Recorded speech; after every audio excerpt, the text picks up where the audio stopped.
Salut Corium, salut Kikish, comment ça va les gars?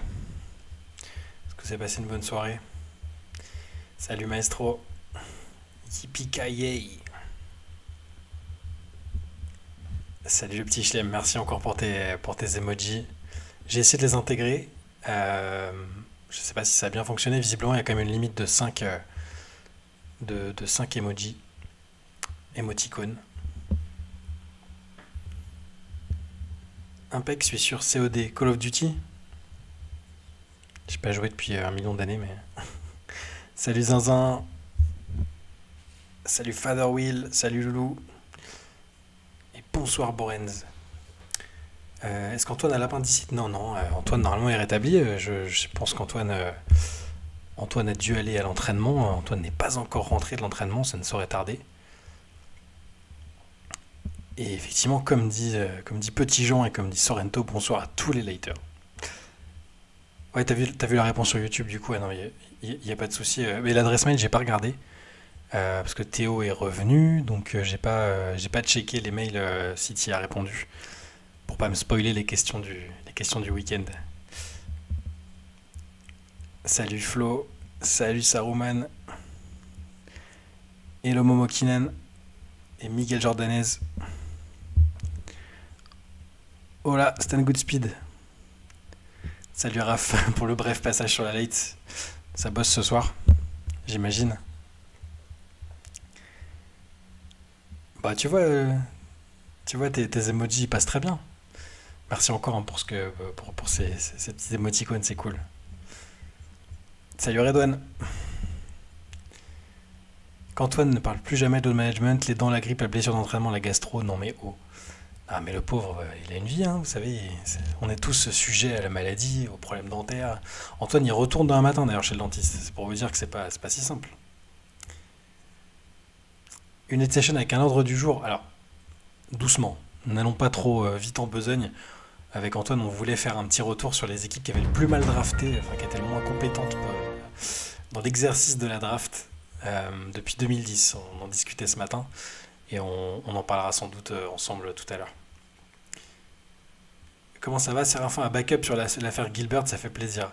Ouais, bah alors Kevin, il connaît bien mieux que nous encore euh, les, le problème Arena, et vu qu'il a joué avec lui, et puis voilà, il a pas sa langue dans sa poche, hein. Il avait déjà dit des choses sur sa relation avec Carmelo Anthony.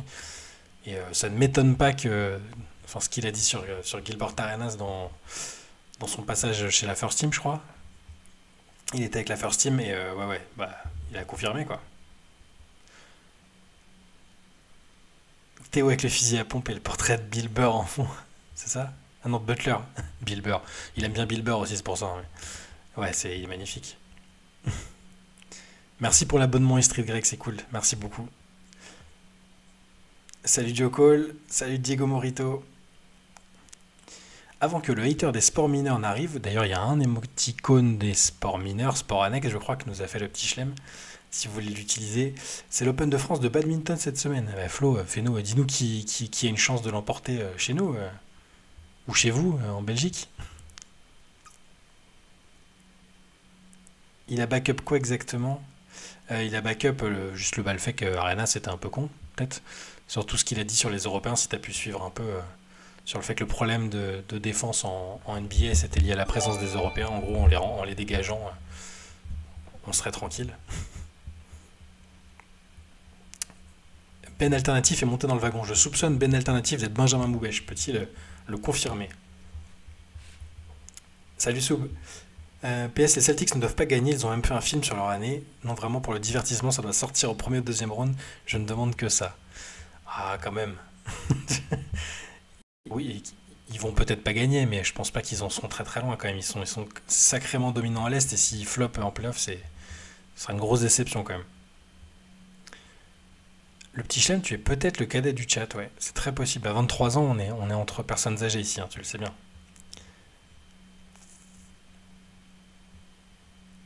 Test d'émoticône, mais voilà, ils sont très bien. Raph, je mettais vos chiffres des CQFR et podcasts, il y a carrément un effet Wemby lorsqu'il performe. Tous les matchs actuellement, vous faites beaucoup plus de vues et de likes. Par contre, je trouve dommage que moins d'une seule personne sur 15 likes. C'est dommage, vous méritez tellement. Bah, c'est très gentil, Raph, mais de toute façon, on ne peut pas forcer les gens à liker ou commenter s'ils n'ont pas envie de. Évidemment, on a remarqué qu'avec Wembanyama, ça faisait plus de vues. Les gens qui viennent peut-être pas habituellement sont attirés par la présence de Victor quand il a fait un gros match. Et puis pour le reste, si c'est des sujets qui intéressent moins, enfin, c'est sur l'actu des matchs. Hein, donc j'ai remarqué quand même que c'est moins. Forcément, c'est un peu moins suivi quand c'est strictement des matchs et qu'il n'y a pas d'actu autour. Mais on est parti sur ce principe-là, sur ce concept de raconter un peu ce qui s'est passé la nuit. Et je pense pas trop qu'on va, je pense pas trop qu'on va varier de ça. Après, tant mieux. Dès que Victor fait un bon match, on fait des bonnes audiences, c'est très bien aussi. On s'était quand même dit en début d'année qu'on n'allait pas tout le temps faire sur lui. Que s'il y avait un match anecdotique, on le mettrait pas dans le titre, en image, tout ça. On peut pas non plus attirer pour attirer, quoi. Belle perf de la paire française de mix ce matin, Popov éliminé et pas de belge. Merci Flo pour ce point important avant qu'Antoine n'arrive. Katchapouri, salut Chai, vous avez vaguement abordé le sujet la dernière fois, mais on veut un avis. Évidemment, j'ai perdu ton message. Dans le meilleur des mondes, les Spurs récupèrent le pick 3 et 7, vous feriez quoi? Trade pour trait ou deux top 10 à développer? Si tu veux, on demandera à Antoine quand il arrivera. Moi, je serais assez pour faire un trade, pour si toutefois tu trouves le bon trade, hein, évidemment. Mais je sais pas, je j'ai pas encore assez confiance dans cette classe de draft avec les picks 3 et 7 pour me dire que bah, s'il y a un triangle ou un All-Star sur le marché, ça vaut pas le coup de le prendre. Moi, peut-être que je ferai le trade là, comme ça, en tout cas, under the gun, je ferai ça. Salut Clashmania. Désolé, je rattrape un peu vos messages aussi. Loulou, je ne like pas car je regarde en Chromecast sur ma télé tous les jours le CQFR pendant que je mange. Je vais me faire une soirée like CQFR pour attraper ça. Non, mais vous n'êtes pas obligé. Évidemment, ça nous aide et ça nous arrange si vous likez parce que ça nous fait remonter sur YouTube et qu'il y ait potentiellement plus de gens qui nous regardent. Mais ne vous sentez pas sous pression. C'est très gentil de nous suivre déjà. On sait que vous nous suivez partout. C'est déjà bien gentil à vous. Après Victor cette année, c'est normal, la hype est immense. Ouais, puis il n'y a pas que la hype, il y a les performances qui sont immenses en ce moment et c'est pour ça qu'on s'est permis de le mettre en une du CQFR deux, trois fois récemment parce que les performances sont incroyables et c'était c'était assez logique finalement. Très et nul, donc non. Kiki, je t'y vais un peu fort. Très n'est peut-être pas un franchise player qui peut te faire gagner te faire gagner un titre, ça me paraît assez clair. Mais c'est pas un joueur nul, quand même. Si tu le mets à San Antonio, je pense que la connexion avec Wembanyama se fait très bien. Presque lui voudra de ce rôle différent, voudra de ce changement de contexte. Est-ce que les Hawks, ce serait OK pour les pics 3 et 7 en reconstruisant tout? Je sais pas. Bilal Koulibaly s'est pris un méchant rookie wall. Bah, il s'est pris un méchant parquet dans le dos déjà l'autre jour. Euh, je sais pas si c'est un rookie wall. Les stats ont un peu baissé, mais en même temps, ça a changé un peu de décor aussi à Washington. Ça a changé de coach. Il fait des stats moins impressionnantes. Donc, si c'est ça le rookie wall, peut-être. Mais je dirais pas que qu'il s'est pris le rookie wall comme s'il partait de très très haut statistiquement et qu'il avait baissé. Mais bon, c'est que mon avis. Très nul, donc non. Non. Oui, les abonnés à la chaîne Twitch ont accès à des emojis premium, ça donne un peu de valeur à l'abonnement. Ouais, de toute façon, je vais re-regarder encore ça pour voir comment organiser tous les jolis emojis que tu as fait. Mais je pensais pas qu'il y avait que 5 places pour les followers. Je vais essayer de gérer ça. Ouais, moi aussi je suis assez curieux de cette paire-là, je serais pas contre. Je suis pas un fan de Trae Young non plus. Je ne le hais pas comme Kikish. mais, euh, mais je pense par contre que ça fonctionnerait bien avec Wembanyama. Un meneur, tu fais une relation pick and roll, jeu sur pick and roll Trae Young Victor. Je pense que les Spurs sont pas trop mal. Après, faut qu'autour ça tienne le coup, mais c'est pas si mal. Très en option 2, offensif, créatif, bah ouais, Red One, c'est comme ça que je verrais le truc. Là, on fantasme un peu, hein, faut déjà que ça se fasse. Mais vu qu'Atlanta n'est pas sur une aussi bonne saison qu'on pouvait espérer pour eux, ce serait pas déconnant de l'imaginer peut-être sur le trading block à la fin de la saison, je sais pas, pour si Atlanta veut reconstruire avec quelqu'un d'autre. Salut Fripouille. Est-ce que Trey a la Lego pour être une option 2? Ouais, c'est le souci, Greg, hein. Je sais pas non plus. Je pense le fait qu'il ait emmené son équipe en finale de conférence il y a quelques années me fait dire que Il se voit encore comme un franchise player, mais peut-être qu'il a déjà réalisé qu'il pourrait pas le faire tout seul. C'est sûr que si tu arrives à San Antonio avec Wembanyama, tu peux pas être le franchise player, je pense. Même si là, ils sont derniers de la conférence Ouest et que c'est qu'un rookie, je pense que bon. Je vais me coucher, j'ai pour habitude de vous écouter au boulot le lendemain. Sinon, petite info transfert, Patty Mills au hit. Bah, bonne nuit, le petit Chelem, bon courage. Et oui, j'ai vu Patty Mills tout à l'heure. Je sais pas ce qu'il a encore dans le coffre, hein, le vieux Patty, mais si tu lui files un maillot de l'Australie, c'est Michael Jordan. Et peut-être que le maillot du hit lui ira comme un gant. Salut Gis. Il va aller aux Lakers, Trae Young. C'est un peu ce qu'on s'était dit quand on a fait la connexion avec Clutch Sport. Parce que forcément, il a le même agent que LeBron qu'Anthony Davis. Mais faut voir comment ils peuvent le faire. C'est pas simple, il est sous contrat. Faut leur envoyer du lourd pour le faire venir quand même. Et est-ce qu'ils ont ce package si tu mets pas Austin Reeves dedans, et même avec juste Austin Reeves, je sais pas s'ils le font. Je rêverais de voir Ali Burton avec Wemby, Flo. Eh ben ouais. Oui, il aurait fallu Indiana le first pick parce que sinon je vois pas trop comment ça va se passer. Je vois pas Ali Burton aller aux Spurs, je vois Ali Burton très impliqué avec Indiana sur toutes les années qui viennent. Je pense pas que.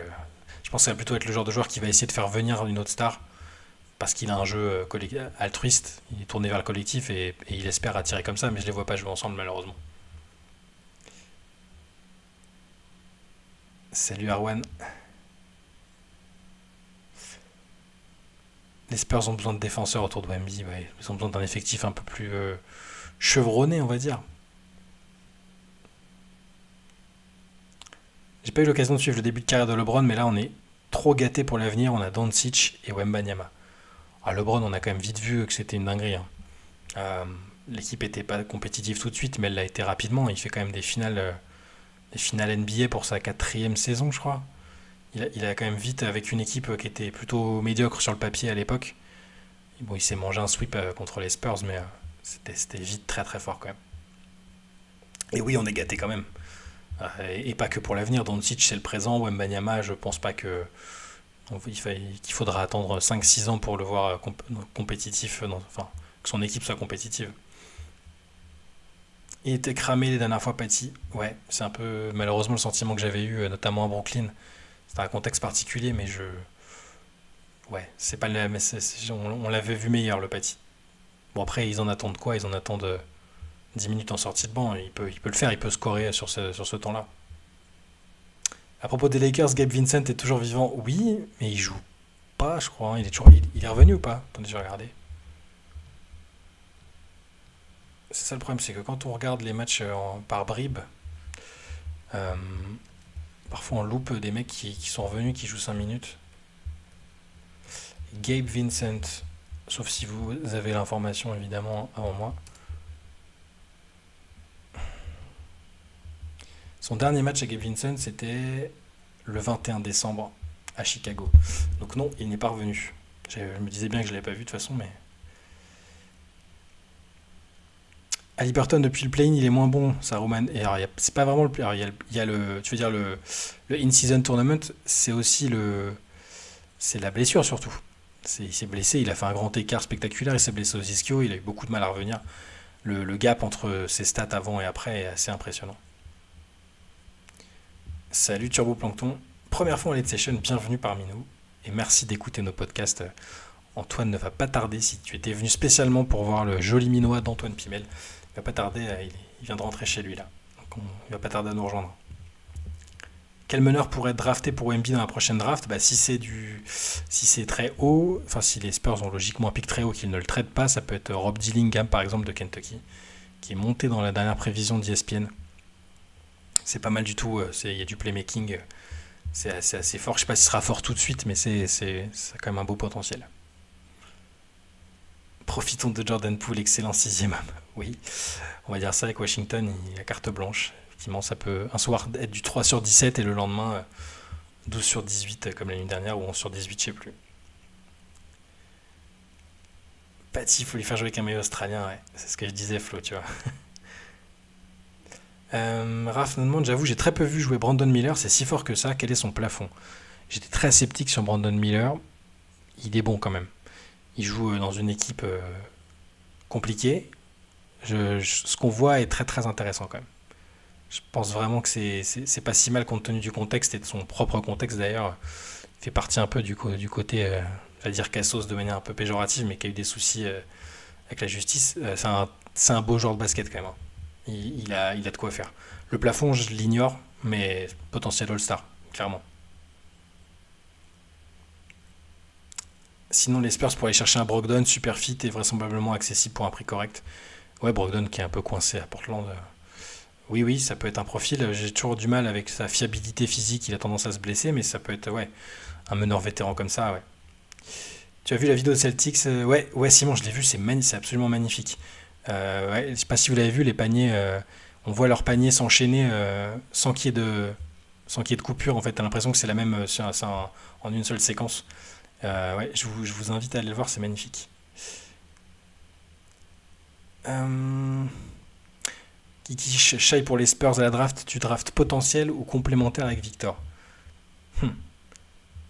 C'est une classe de draft qui est un peu mystérieuse, donc j'imagine que les scouts ont mieux fait leur travail que moi et savent qui est prêt tout de suite et qui est moins prêt. Je serais tenté de prendre quelqu'un qui n'ait pas besoin non plus de trop d'années de développement et qui puisse s'intégrer assez rapidement. C'est pour ça qu'à la base, à la question de tout à l'heure, je répondais en disant que moi, peut-être que j'essaierais de faire un trade s'il y a un trade qui peut se matérialiser, plutôt que de prendre un joueur inexpérimenté. Mais dans tous les cas, ils prendront pas quelqu'un qui est pas assez mûr pour jouer avec Victor tout de suite, je pense, hein. Donc comme ça, je prendrais peut-être complémentaire, sauf si tu es first pick et que tu peux prendre le plus gros potentiel, qui à l'heure actuelle semble être, même d'après les experts, un français, hein, que ce soit Zachary Rizaché ou Alexandre Sarr. Mais je prendrais plus peut-être ouais, du complémentaire, et c'est pas indissociable d'ailleurs. Ça peut être gros potentiel et complémentaire avec Victor. Surtout si c'est français, on peut avoir le réflexe de se dire que c'est quand même, c'est quand même assez. Ça peut être franchement bien. Tu mets un autre français avec Victor et avec un profil complémentaire. Enfin, Rizaché et Wembayama peuvent parfaitement jouer ensemble, de mon point de vue. Si les Spurs récupèrent le pic de Toronto, ça part quoi? Contre deux pics top 10 suffisant pour trade? C'est ça que je me demandais tout à l'heure en début. Au début, je sais pas. J'arrive pas à savoir à quel point les, les Hawks sont pressés éventuellement de satisfaire une éventuelle requête de Trae Young. Je sais pas où en est l'état de leur relation.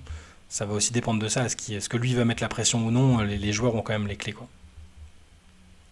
Brogdon, il a aucun intérêt à aller aux Spurs 10. Sauf s'il considère que l'équipe de l'année prochaine est beaucoup, beaucoup, beaucoup plus compétitive. Mais ouais, je pense aussi qu'il visera peut-être plutôt, s'il peut, une équipe qui est plus prête, plus avancée dans le process en tant que contender. Flo, Denver reste en sous-marin jusque-là. Si ça reprend le lead au bon moment pour finir la saison, bah moi je ne varie pas. Ma position ne change pas. Je pense que Denver est favori à sa propre succession. Et Denver peut même finir premier de conférence alors que on n'a pas de parler de la lutte entre Minnesota et OKC, mais ils sont effectivement en embuscade et ils savent comment aller loin en playoff. Ils sont pas stressés par les saisons régulières. Donc ouais, je suis d'accord. Ils avancent en relatif sous-marin quand même. Jokic fait des triples-doubles à l'appel. C'est du sous-marin relatif, mais oui, oui, ils sont prêts. Miller qui prend le troisième spot du Roy derrière Chet et Victor. Oui, je suis d'accord, Greg. En tout cas, ça va se jouer au stade. C'est vrai que Raquez, j'avais pas pensé à Raquez, il est vraiment très bon. Euh, ouais, ouais, ouais, ça va se jouer jusqu'au bout. Raquez, il est fort quand même. Au passage, nous dit Maestro, 3 victoires à plus de 50 points sur la saison, 22 points d'écart dans des victoires en février. Bague obligatoire pour les 6 cette année. Alors, finale NBA obligatoire, de mon point de vue. Victoire, c'est autre chose parce que battre Denver ou une autre équipe de l'Ouest, c'est pas du gâteau. À l'Est, par contre, ils ont quand même l'air d'avoir une marge sur le reste. Même sur Milwaukee qui commence à mieux fonctionner. Philadelphie, même avec Embiid, je les pense moins fort que Boston. Et les autres équipes, c'est des outsiders, donc il faudrait que ce soit une surprise. Miami. Et je pense que Boston a quand même une belle marge. Donc, je dirais quand même que finale obligatoire, bague non obligatoire, c'est jamais obligatoire une bague, sauf quand tu t'es créé une super team et que tu as une pression énorme sur les contrats expirants et tout ça. Les Celtics, ils ont encore. Jason Tatum vient de fêter ses 26 ans. C'est quand même fou, on a l'impression qu'il est là depuis 15 ans et il vient juste d'avoir 26 ans. Jalen Brown est à peine plus vieux. Final, ouais, par contre, quand même, je pense que c'est pas, enfin, obligatoire. C'est jamais obligatoire, mais ce serait très décevant pour moi s'ils allaient pas en finale. Ouais.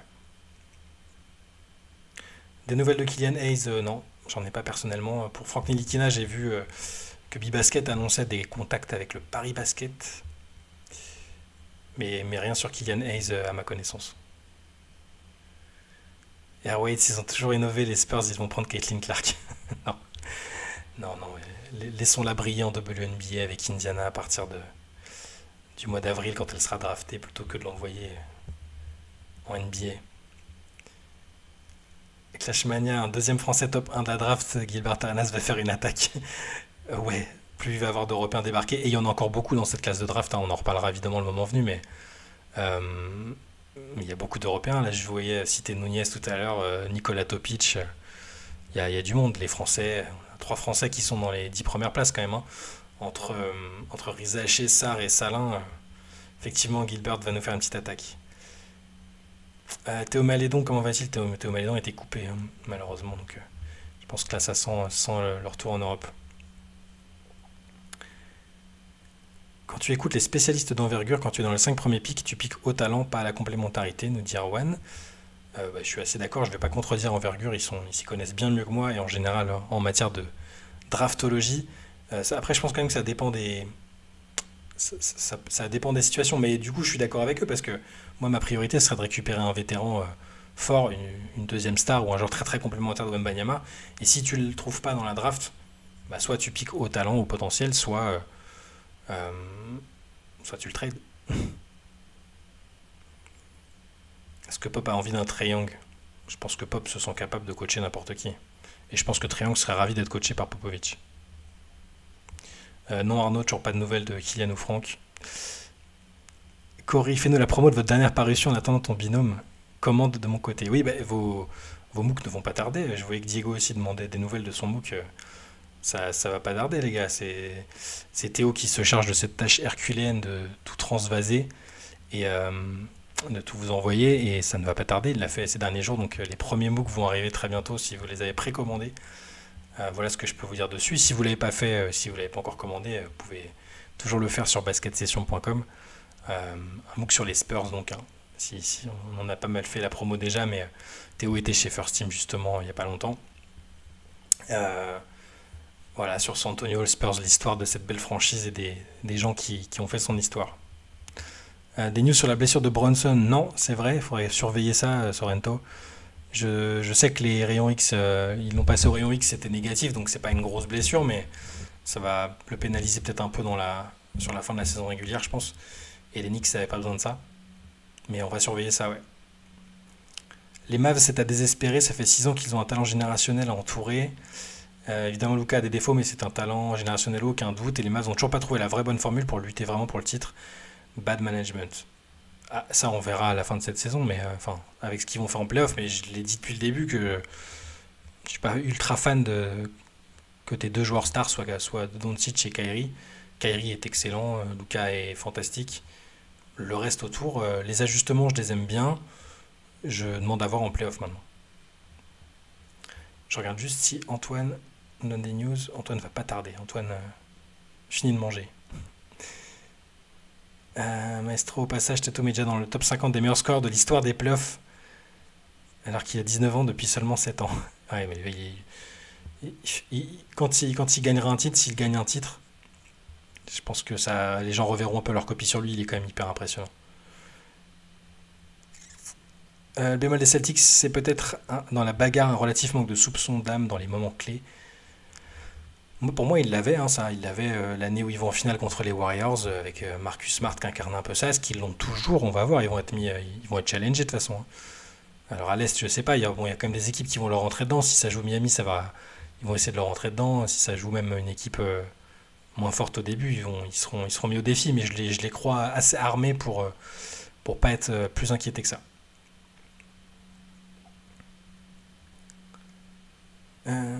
Antoine est là. Antoine est là. Je vais le rajouter. Si vous voulez bien m'excuser quelques instants. Alors,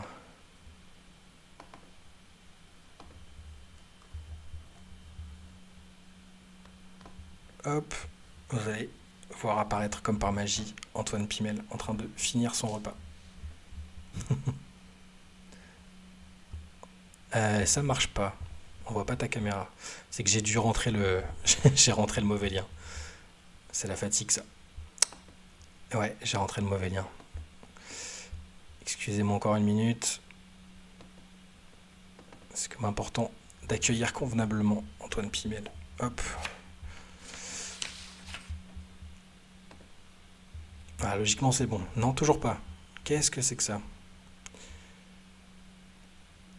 Il fallait bien qu'il y ait un petit problème technique, hein, c'est logique. Normalement, tu devrais être dedans, hein. Je comprends pas. Ça me dit quoi? On y alpha quoi? Oh là là, je comprends rien. Ah voilà, ça va marcher. Je pense. Voilà. Ouh, incroyable. Allô, C'est bon, t'es avec nous, Antoine. Je vous enjoins à saluer Antoine salut à tous. en le mitraillant d'emoji Dark Pimel. Antoine Load Management Pimel. Non, mais tu vois la réputation quand même.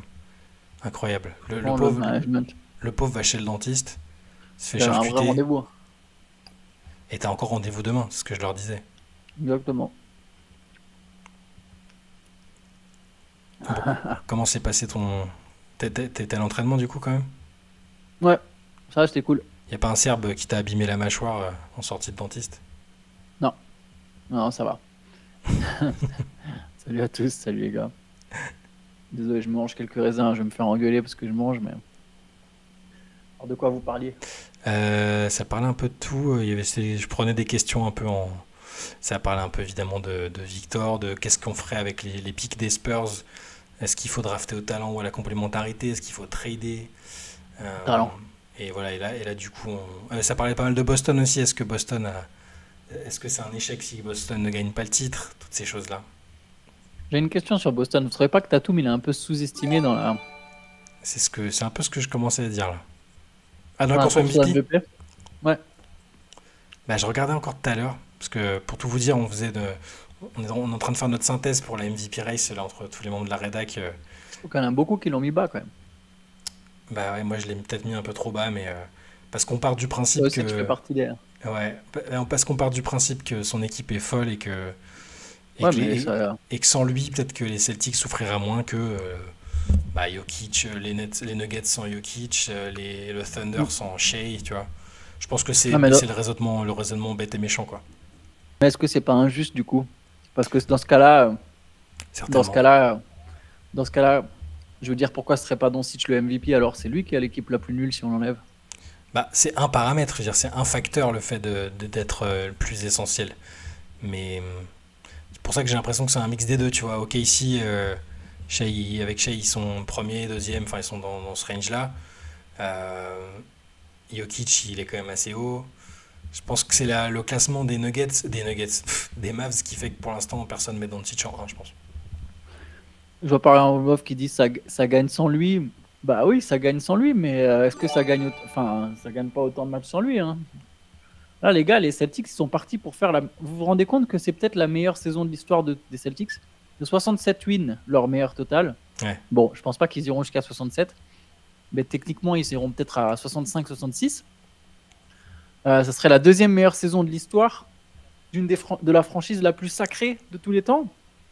C'est pas juste, ils gagnent pas juste des matchs en fait. Parce que je peux vous dire que sans Tatum, jamais ils font ce bilan-là, hein. Jamais, jamais, jamais, jamais. Je pense aussi. Et après, la réponse est assez simple. C'est injuste, oui. Mais les critères de vote des gens qui votent, et regarde, même nous, je pense que si j'avais un vote demain, je ne mettrais pas Tatum MVP parce que ses stats sont excellentes, mais elles sont pas surnaturelles, tu vois. Ok. On en demande trop, hein, ça c'est sûr, mais Mais- c'est de la faute de Jokic. Bon, et Shea, il a pas des stats surnaturelles, il a des stats exceptionnelles, mais Ok, ok, les gars. En 62, en 1962, c'était il y a longtemps, je vous l'accorde. Will Chamberlain, il fait 50 points Non, non, pardon, pour te répondre, je crois que moi j'ai mis SGA en haut de mon classement. Mais je ne le mettrai pas en haut de SGA et Jokic. Mais par contre, je mettrai Tatum troisième. En 62, Chamberlain, il fait 50 points, 25 rebonds de moyenne. T'as déjà vu une saison plus surnaturelle que ça? Oui, Il est pas MVP. C'était qui du coup? C'était Bill Russell? Il est pas MVP. Il est pas MVP. Son équipe, pourtant, si t'enlèves Chamberlain, je pense que son équipe, elle n'existe pas. Elle joue même pas en NBA. 50 points, 25 rebonds de moyenne. Statistiquement, tu peux pas faire plus fou que ça. C'est Russell qui est MVP avec 18 points de moyenne. Parce que les Celtics, ils gagnent 60 matchs. Ça votait différemment à l'époque. C'est pas les joueurs qui votaient? Oui, bien sûr. Je sais pas comment ça votait, mais ça votait sans doute différemment. Mais bien sûr que les gars, que ça votait différemment. Mais il n'y a pas si longtemps, on a encore. Pour moi, c'est un peu le même principe que. En fait, je sais pas. Après, je mettrais pas Tatum MVP non plus. Mais moi, je disais qu'avec la stat qui était utilisée, enfin que nous rappelait Maestro, je crois, Monja, il a que 26 ans.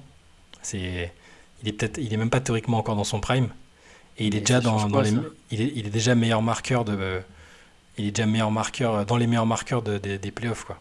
Donc il est très fort. Je pense qu'il est devenu sous-coté globalement, pas spécialement dans la course au MVP, mais pour un joueur de son âge et de ce qu'il fait individuellement et collectivement, il est peut-être devenu sous-coté, si je peux répondre à ta question. Dans la course au MVP spécifiquement, c'est tellement particulier que je pourrais pas me prononcer. En fait, tu vois, par exemple, le mettre derrière Yanis ou derrière Doncic, c'est ce qui s'entend d'ailleurs, ce qui s'entend. Mais je trouve que c'est presque. En fait, je crois qu'on banalise un peu ce que sont en train de faire les Celtics. 80% de victoire. Bah ouais, mais c'est pour ça que je disais que pour moi, c'était une finale NBA obligatoire. À la question, oui. Voilà, pour moi, c'est ça. Je serais surpris qu'ils n'y aillent pas, parce que ça voudrait dire qu'ils ont flanché, alors que là, ils montrent qu'ils ont une marge sur tout le monde en saison régulière, à l'Est. Je pense qu'ils doivent même viser le titre. Je pense qu'ils ils visent le titre, c'est sûr. Mais je veux dire, dans le sens où, pour répondre à ta question, je pense que c'est même titre ou bust, quoi, presque. Le fail, ce serait de ne pas aller en finale, parce que ça voudrait dire qu'à l'Est, où tu as roulé sur tout le monde, tu as réussi à perdre une série. Mais le titre, après, si tu te manges les Nuggets qui viennent d'être champions, les gens seront déçus, mais s'ils prennent 4-2 ou 4-3, ils vont pas te dire quel énorme flop, tu vois, je pense. Surtout que c'est pas une équipe, comme je disais tout à l'heure, c'est pas une super team avec une expiration prochaine, des mecs en fin de contrat et des gars de 36 ans. Enfin, je me trompe peut-être, mais la pression est forte, mais elle n'est pas insoutenable. À l'Est, si tu prends les playoffs de l'Est, elle est énorme, la pression pour eux. Parce que personne ne comprendrait qu'ils ne sortent pas de ces playoffs-là. Flo, il nous dit un truc intéressant que j'ai vu aussi. Ça rejoint le même raisonnement que pour Jokic l'an dernier. Si Tatum ne gagne pas un titre l'année prochaine, il est MVP. Juste une question de statut à acquérir. Et c'est marrant parce que Tatum, il dit la même chose. Il dit on me reproche de ne pas avoir gagné les finales 2022. Mais les gars, Curry, il a été MVP avant d'être champion. Yanis, il a été MVP avant d'être champion. Jokic, il a été MVP avant d'être champion. Je me souviens que Jokic, on trouvait ridicule le raisonnement de se dire qu'il fallait prendre en compte ses résultats en playoff dans un truc de saison régulière. Là, Tatum, il ne doit pas être pénalisé sous prétexte qu'il n'a jamais été champion. Mec,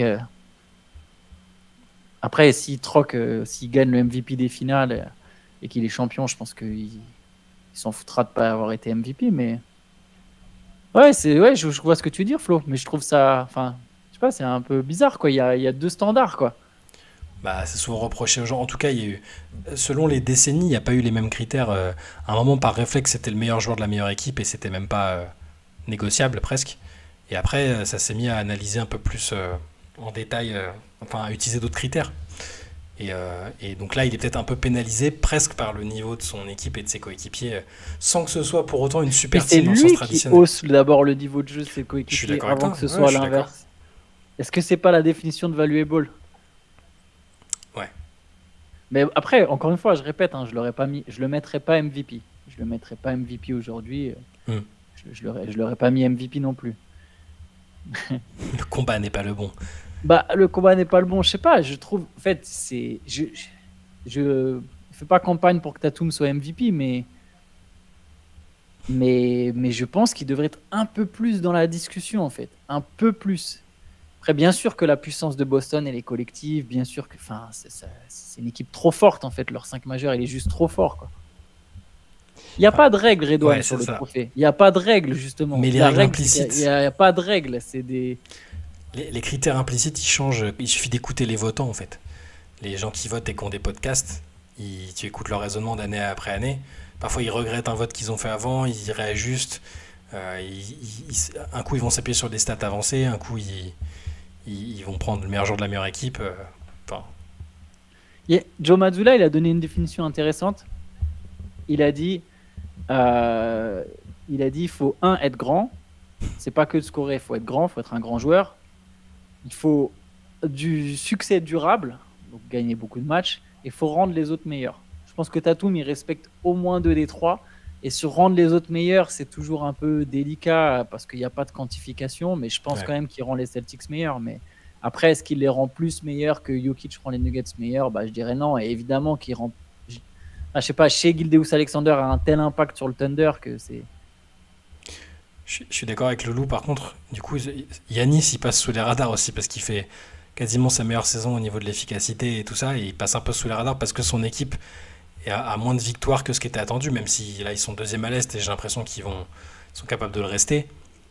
Mais il va pas, je pense pas qu'il gagnera le titre de MVP par contre. Et il n'est pas tellement dans les discussions au-delà de la 3e place, quoi. Il est quand même paradoxalement souvent cité avant Tatum. Moi j'aime beaucoup Giannis, je trouve qu'il fait une super saison, mais je trouve ça dur des fois de se dire qu'il est cité avant Tatum. Ah, il y a une pub apparemment. Ouais, moi aussi je l'ai prise la pub. Putain, longue, 1 minute en plus, 1 minute de pub, quoi. Ah ouais, ça, on peut pas le choisir, ça. À part en vous abonnant. Mais du coup, ça nous permettra peut-être de faire la transition sur le petit sujet qu'on voulait faire sur les... Que j'ai oublié de préparer. Genre, j'ai imprimé vite fait sur des feuilles les top 10 picks de chaque saison. Faut que je le fasse année par année, je suis désolé. T'inquiète. Faut que je vois année par année qui a drafté. Je vais te dire. Mais de toute façon, j'ai déjà noté à peu près quelles équipes avaient fait des trucs zarbi, tu vois. Allez. Si tu prends... Donc, pour vous rappeler, on discutait ce matin dans le CQFR, on se disait, tiens, si on parlait des équipes qui étaient les moins compétentes pour drafter depuis 2010, enfin, qui faisaient le plus de mauvais choix, pas forcément en ne prenant pas un mec, mais en misant sur des mecs qui fonctionnaient pas, quoi, tout simplement. Allez, les gens veulent absolument que tu... C'est vrai que tu militais pour Tatum en début de saison. C'est vrai. Bah oui, mais c'était avant le moindre match. Aïe, on va parler de nous. T'es pour qui, Redouane, déjà? Sacramento, Minnesota, Phoenix, Charlotte? Il est Redouane Cleveland, je crois. Ah ouais, avec Cleveland, ouais. Ah, les Cavs. La première place, alors Sacramento, je les ai évidemment notés qui quiche. Alors Sacramento, ils font... Insoutenable. Sacramento, ils font 2010. Alors DeMarcus Cousins en 5. Bon, plutôt... Là, dans le top 10, il y avait parmi ceux qui ont été pris après lui, Ekpe Udoh, Greg Monroe, Alfaro Camino, Gordon Hayward, Paul George. Maestro, c'est pas ça que j'ai dit sur Tatum. Tu parles de 2 choses différentes. De gagner un titre au passage, pardon. Je reviens sur cette conversion, mais c'est pas la même chose. Honneur. J'ai pas dit que j'étais pas sûr qu'il fasse gagner. J'étais pas sûr que tu pouvais gagner un titre, mais c'est pas la même chose que être le MVP et rendre les autres meilleurs, même si effectivement il y a une passerelle. Hein. Mais c'est pas tout à fait la même, parce que pour gagner un titre, tu es encore dans une autre catégorie de joueurs. Tu es dans une catégorie de joueurs dans laquelle, pour moi, il y a au final, je sais pas, c'est quoi, c'est 5% de la ligue qui est dans cette catégorie. Et je sais pas si je mets Tatum dans cette catégorie. J'ai l'impression qu'à un certain stade, ça peut coincer. Et j'arrive pas à mettre exactement le doigt dessus sur pourquoi ça peut coincer, sachant que quand même, il a quand même mûri, il a quand même évolué en tant que personne. Après, on verra cette année justement s'il arrive à faire gagner les Celtics. Je trouve qu'il peut avoir une tendance à vouloir briller parfois. En fait, il confond des fois un peu briller, des fois et gagner. L'obsession de l'espèce de Mamba mentality, des fois, je trouve que des fois, ça peut mener des mecs à aller dans des extrêmes pas toujours les bienvenus. Bref, je sais pas comment formuler ça. Mais quoique, même lui, je trouve qu'il a un petit peu évolué, il a mûri forcément, et c'est pas la même chose pour gagner un MVP en saison régulière. Il n'y a pas de doute pour moi sur le fait qu'il fait gagner les Celtics sur cette saison. Tu vois. Pardon. Aucun problème, c'était une parenthèse nécessaire. Ouais, dans les équipes un peu fort. Donc, si on pouvait commencer par Sacramento, hein. Il n'y a pas de souci. Si on prend en 2010, de Marcus Cousins, c'était plutôt un bon choix, a priori quand même. Ça s'entendait en 5. Au niveau talent, c'était plus fort que 5e pick. Les mecs devant lui, Wesley Johnson, Derek Favors, Evan Turner, John Wall. Il n'y en a aucun qui a fait une meilleure carrière que lui, à part John Wall peut-être. Mais, et Ouais, derrière, bah, ils ont pas pris Gordon Hayward ou Paul George, mais bon, c'est pas. Donc, ouais, il y en a beaucoup qui les ont ratés, donc quoi. 2010, on va les épargner. C'est 2011, plus les Timberwolves, du coup, sur ouais, 2010. Il va falloir 2011 que... Sacramento a là aussi un top 10 pick, le 10e, donc c'est pas. euh, Ils prennent Jimmer Fredette, qui a évidemment pas fait du tout de Justement, carrière en NBA. ce qui est très ironique, c'est qu'ils prennent un shooter juste devant Klay Thompson. Voilà. Les Kings en 2012, qu'est-ce qu'ils nous font? Ils font Thomas Robinson en 5. Donc ça n'a pas fonctionné non plus, hein. Carrière anecdotique pour Thomas Robinson. Je parle pas du talent du garçon avant, après, enfin vraiment sur le choix et ce que ça a donné. Donc Thomas Robinson, Qu'ils ont échangé juste après, d'ailleurs, dans 6 mois après, je crois. ouais, Et ils le prennent devant Damian Lillard. absolument. Lillard pris en 6. 2013, Sacramento nous fait Ben McLemore. Euh, 2013, draft compliqué, hein. Les bons joueurs ont été pris un Enfin, les peu bons plus joueurs, loin. c'est Yanis et Gobert, quoi. Voilà. Et McCollum, Et ils n'étaient peut-être. pas simples à prendre avant, mais Ouais. dans tous les cas, c'est pas un pick qui a fonctionné. McLemore n'a pas fait une bonne carrière. 2014, Sacramento nous fait le fameux Stauskas, Ah oui, bah oui. avec cette scène mythique captée par Grantland à l'époque dans la draft room, où les mecs pendant 3 semaines sont fait des réunions de guerre avec des spécialistes des analytics, et puis ce brave Vivek Ranadiv qui arrive et qui dit Stauskas, allez, on prend Stauskas. Ah, Voilà. après, je trouve, au-delà de la 5e place, ça devient dur de drafter de Oui, toute non mais façon, en oui. fait. Mais parfois, il y a des équipes justement qui sont fortes pour drafter des bons joueurs même en 14e Mm. position, tu vois. Et donc là, ils nous font Stauskas en 2014, donc en 8e, avec le 8e pick. Qu'est-ce qu'ils nous font ensuite? 2015, Willie Cauley-Stein, les Kings. Je regarde un peu ce qu'il y a derrière Will Holstein. Il y avait Pareil, Moody, c'est pas Stanley simple, parce Johnson. que le meilleur joueur qui tourne après, enfin, tu vois, en pivot, il y a Miles Turner, mais il est 11, il est beaucoup plus loin. Et Booker, il est pris en 13. Sur Ouais. ça, Mais c'est juste que bah, ça a pas. C'est-à-dire que je les blâme pas d'avoir pris ce joueur-là à ce moment-là. En soi, ça pouvait. Derrière, c'était compliqué de viser le bon joueur, mais ça prouve qu'ils ont encore pas visé le truc mm. optimal, a priori. C'est pas un énorme truc de fou comme ce qu'ils ont pu faire après, hein, attention. 2016, les Kings, qu'est-ce qu'ils nous font? Marquis Chris, Pareil, c'est en 8. Il faut préciser, ils draftent en 8 quand même. tradé au Ils Phoenix ont Suns. Sabonis. L'ironique, c'est que Sabonis est drafté en 11 Ouais. et envoyé au Thunder. Et c'est au final, il finit aux Kings. Mais c'est vrai que moi, Et tu du vois, coup, vu que Chris est envoyé aux Suns, euh, les, les, ah oui, les Suns leur envoient Georgios Papagiannis. Papagiannis. Ouais. Voilà. Et de Je- Marcus Cousins, pas je sais besoin d'en pas dire si plus. je sais pas si tu te souviens de ça. Ouais. Marcus Cousins, au moment où il y a le trade qui est annoncé, il avait tweeté Lord, give me the strength. Seigneur, donnez-moi de la force. Ouais, il y en avait bien besoin. 2017 pour les Kings, vu qu'on est toujours sur les Kings, hein. Grosse cake. Alors ils font D'Aaron Fox. En, Donc, 2000 en quoi? Ah oui, 2017. 2017. Ouais, Donc, ouais, là, ils avaient eu du nez. donc bon pick quand même. Ça c'est plutôt. Ouais, ils avaient eu du nez. Voilà. Alors certes ils ont pas pris quoi d'autres All-Stars derrière, Mark Cannon, Donovan Mitchell, Bama Adebayo. Bon après voilà, ça se discute, mais ils ont quand même pris un bon joueur. Là on va pas les critiquer là-dessus. 2018, la fameuse année. Marvin Bagley en Ouais, 2. Énorme, Là. énorme Là, bust dans une année où il y a Luka Doncic, forcément. Euh, 2019, les Kings ne sont pas dans le top 10. Est-ce que seulement ils avaient des pics dans la loterie? Je Après, regarde. leur prochain gros pic, c'est 4, c'est Keegan Murray. 4 qui gagnent Murray en 2022. C'est 2022 du coup. Après, en 2021, ils ont un 9e pick qu'ils utilisent pour Davion Mitchell, qui est un joueur vaillant Ouais. mais qui n'est pas fantastique, dans une classe de draft qui est franchement bien. Et 2022, donc, Keegan Murray, qui est plutôt un bon choix pour l'instant, hein, je pense, on peut le dire. Ouais. Ils ont quand même commencé à redresser la barre. Et ils sont pas dans le top 10 des picks de cette année. Donc Pareil voilà, pour le 9, derrière, il n'y a pas 50 choix. Bon, il y a Şengün qui est pris en 16. Mais Ouais. D'ailleurs, c'est OKC qui a drafté Şengün. oui. Je sais pas ça, je me souvenais pas de ça. Donc tout ça pour dire que voilà, Sacramento, voilà le job Gilbert. qu'ils ont fait. Donc c'est pas fantastique, on est d'accord, ils peuvent rentrer dans les candidats. Qu'est-ce qu'on a d'autre? Liberton, c'est 2020, je crois. Ah oui, oui, bah, ils ont drafté à Liberton quand même. C'est vrai, ils ont drafté à Liberton. Oui, bon pic. Vous avez raison de le préciser, c'est vrai que bah, Ils ont drafté à ils Liberton. ont quand même redressé la barre, hein. Depuis quelques années, ils ont redressé la barre. D'ailleurs, petit Depuis truc, depuis Monty McNair, en fait. les Spurs, ils ont besoin d'un meneur là. Ouais. Qui c'est qui draft juste avant les Kings en 2020? C'est les Spurs. Ouais. Ils ont pris Vassell plutôt qu'à Liberton.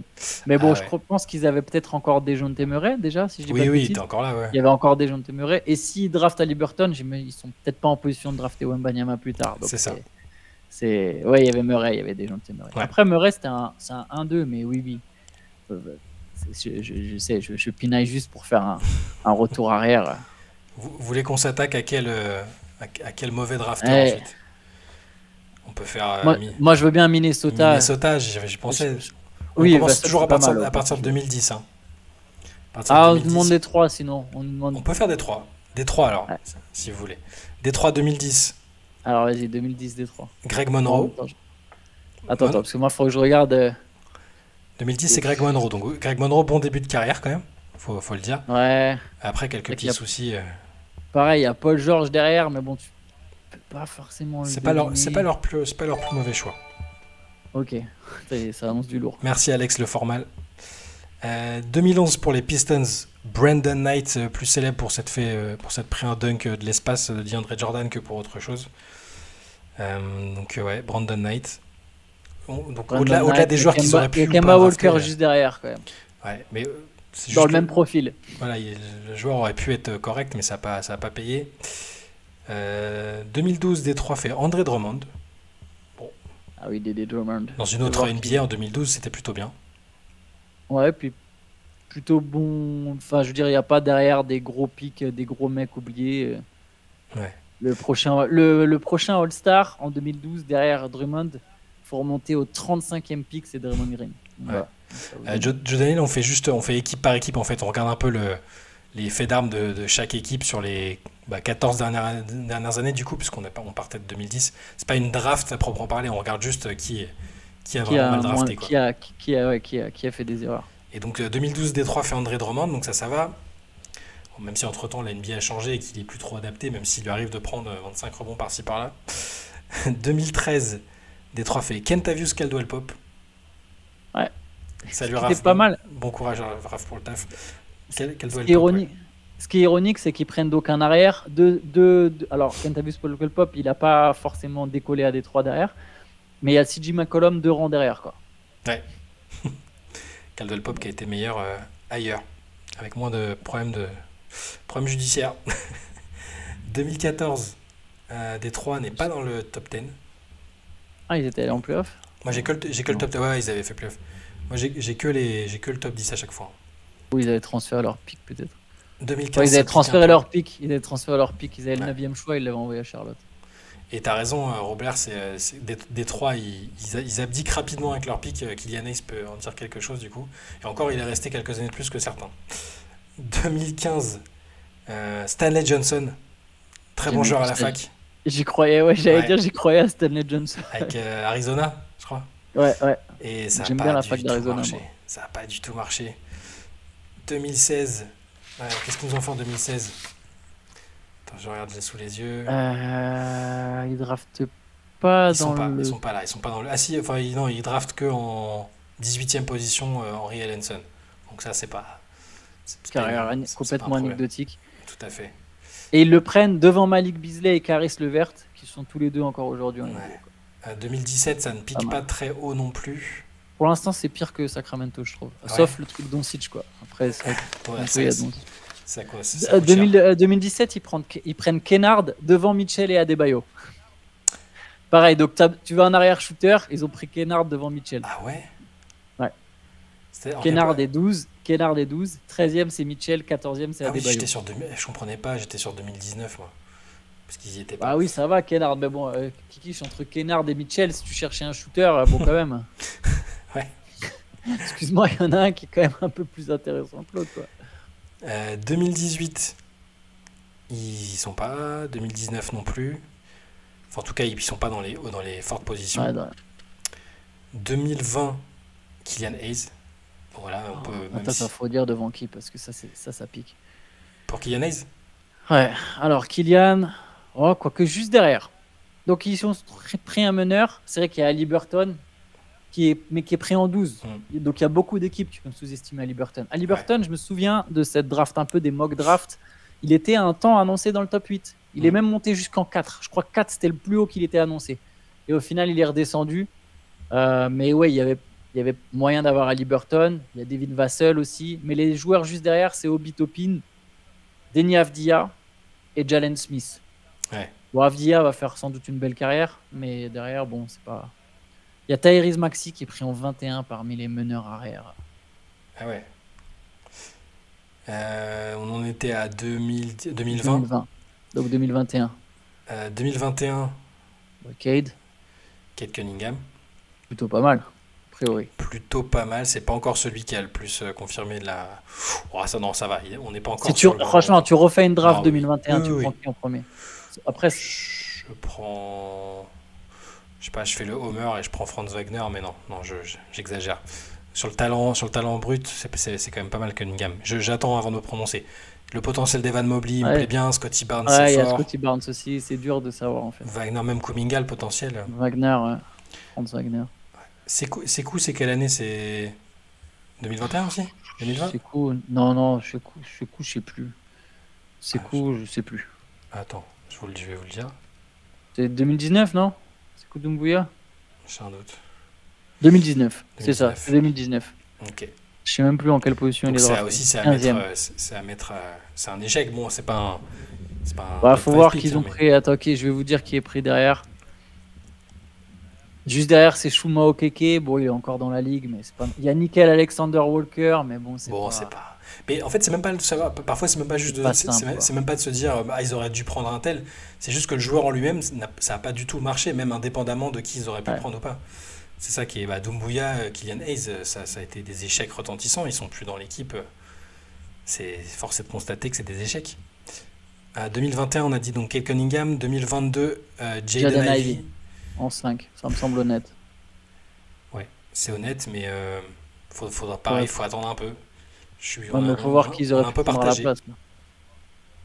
Il y a Shaedon Sharpe éventuellement, mais on ne sait pas trop encore. Ouais, Sohan. Ouais. Il y a Jalen Williams 12.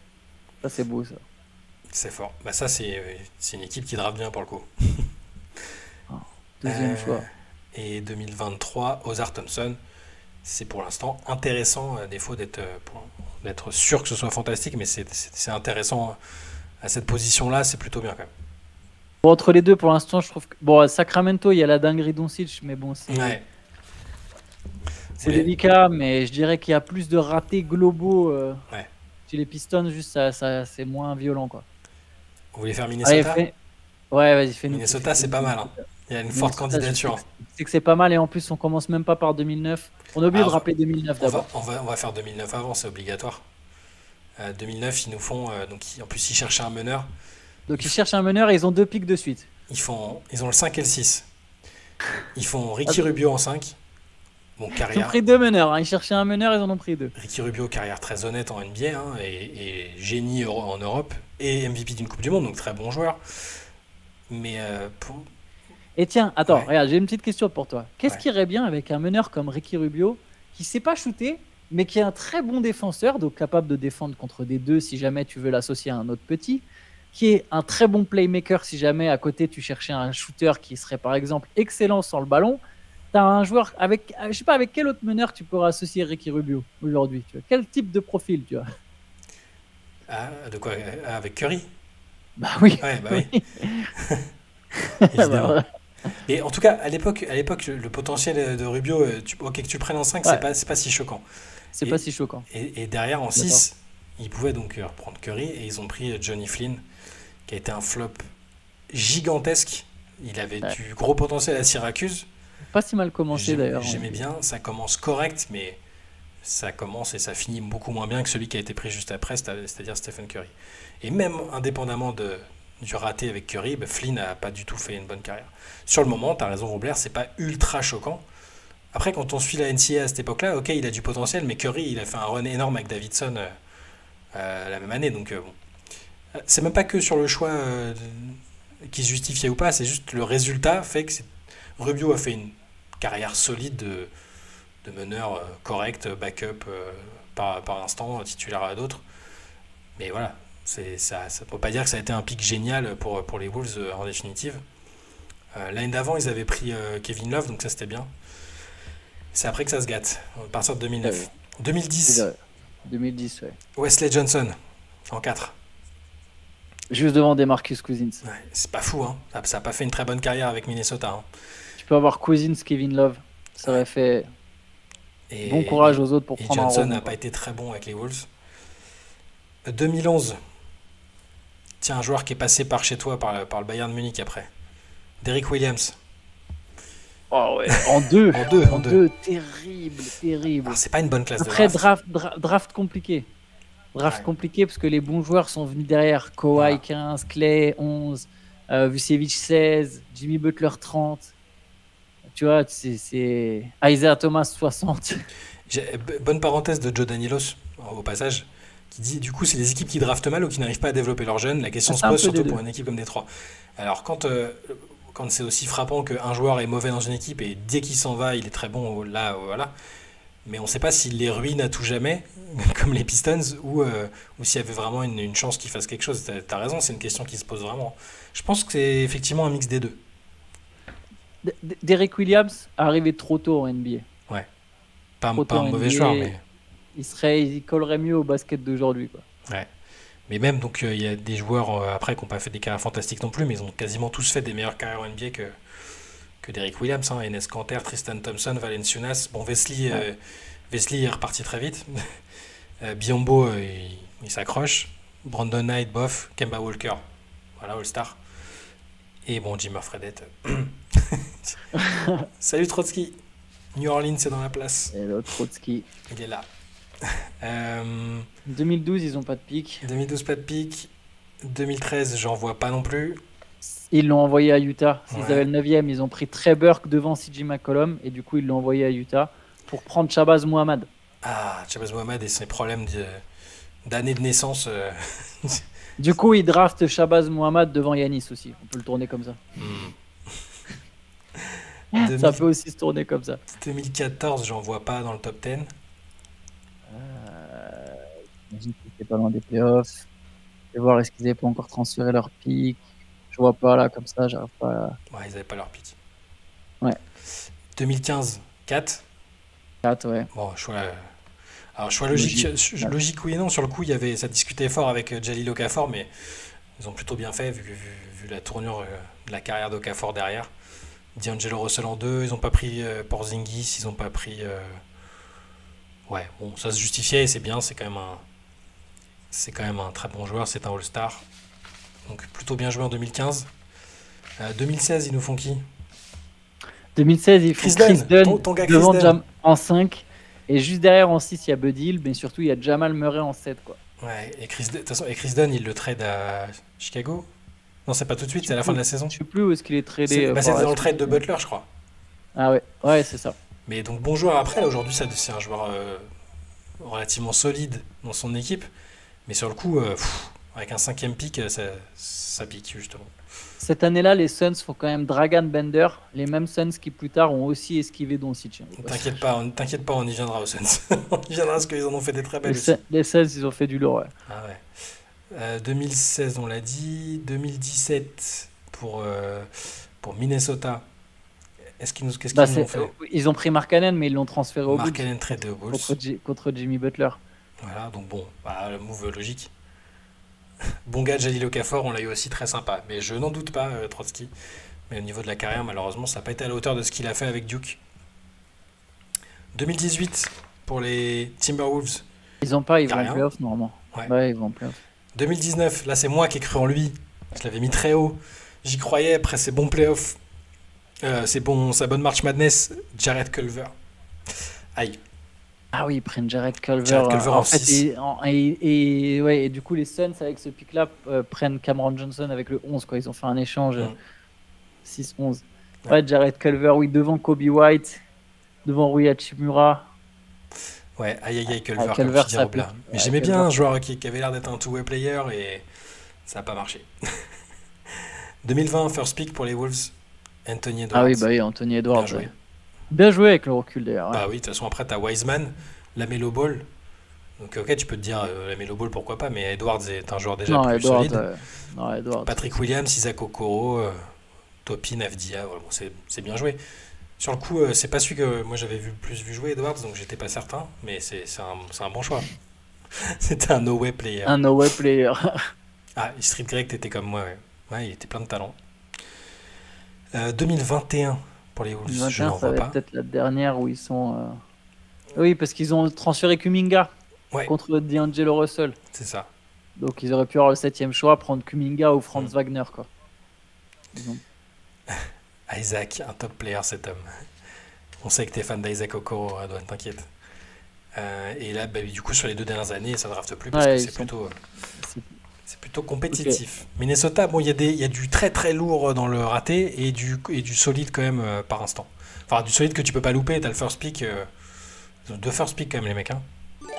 Ouais, pas Merci mal. Westpov et merci à tous ceux que Blinders aussi qui sont montés dans le wagon. Vous êtes 107 Ah ouais. d'ailleurs ce soir, les gars, merci, hein, ça fait plaisir. Ouais, il y a du monde. Ouais. Vous êtes nombreux en ligne. Patrick Williams, c'est pas dingue, Joe Cole, ouais, c'est On attend intriguant. toujours l'explosion, quoi. C'est intriguant. On attend toujours l'explosion, ouais. Ça peut. T'as l'impression qu'ailleurs, ça peut peut-être marcher dans un autre contexte. Enfin, c'est le genre de joueur auquel j'aime bien imaginer pour lesquels j'aime bien imaginer une deuxième chance. Certaines facs mettent plus en lumière certains types de joueurs. Quand on draft Herb Jones qui fait un cursus complet à Alabama, je me demandais vraiment si c'était juste pour étendre la marche à l'état voisin. Bah, c'est un bon choix, Herb Jones. Hein. Que c'est le cauchemar qu'il a fait vivre à Liberton l'autre soir, là. Pff, c'est un sacré défenseur, quand même. Hornets, Shai, après vous voulez les Hornets Ouais, venez, on fait les Hornets slash Bobcats. Du coup, Hornets, faut commencer un peu plus tard. Faut commencer quoi Bon, pour regarder des.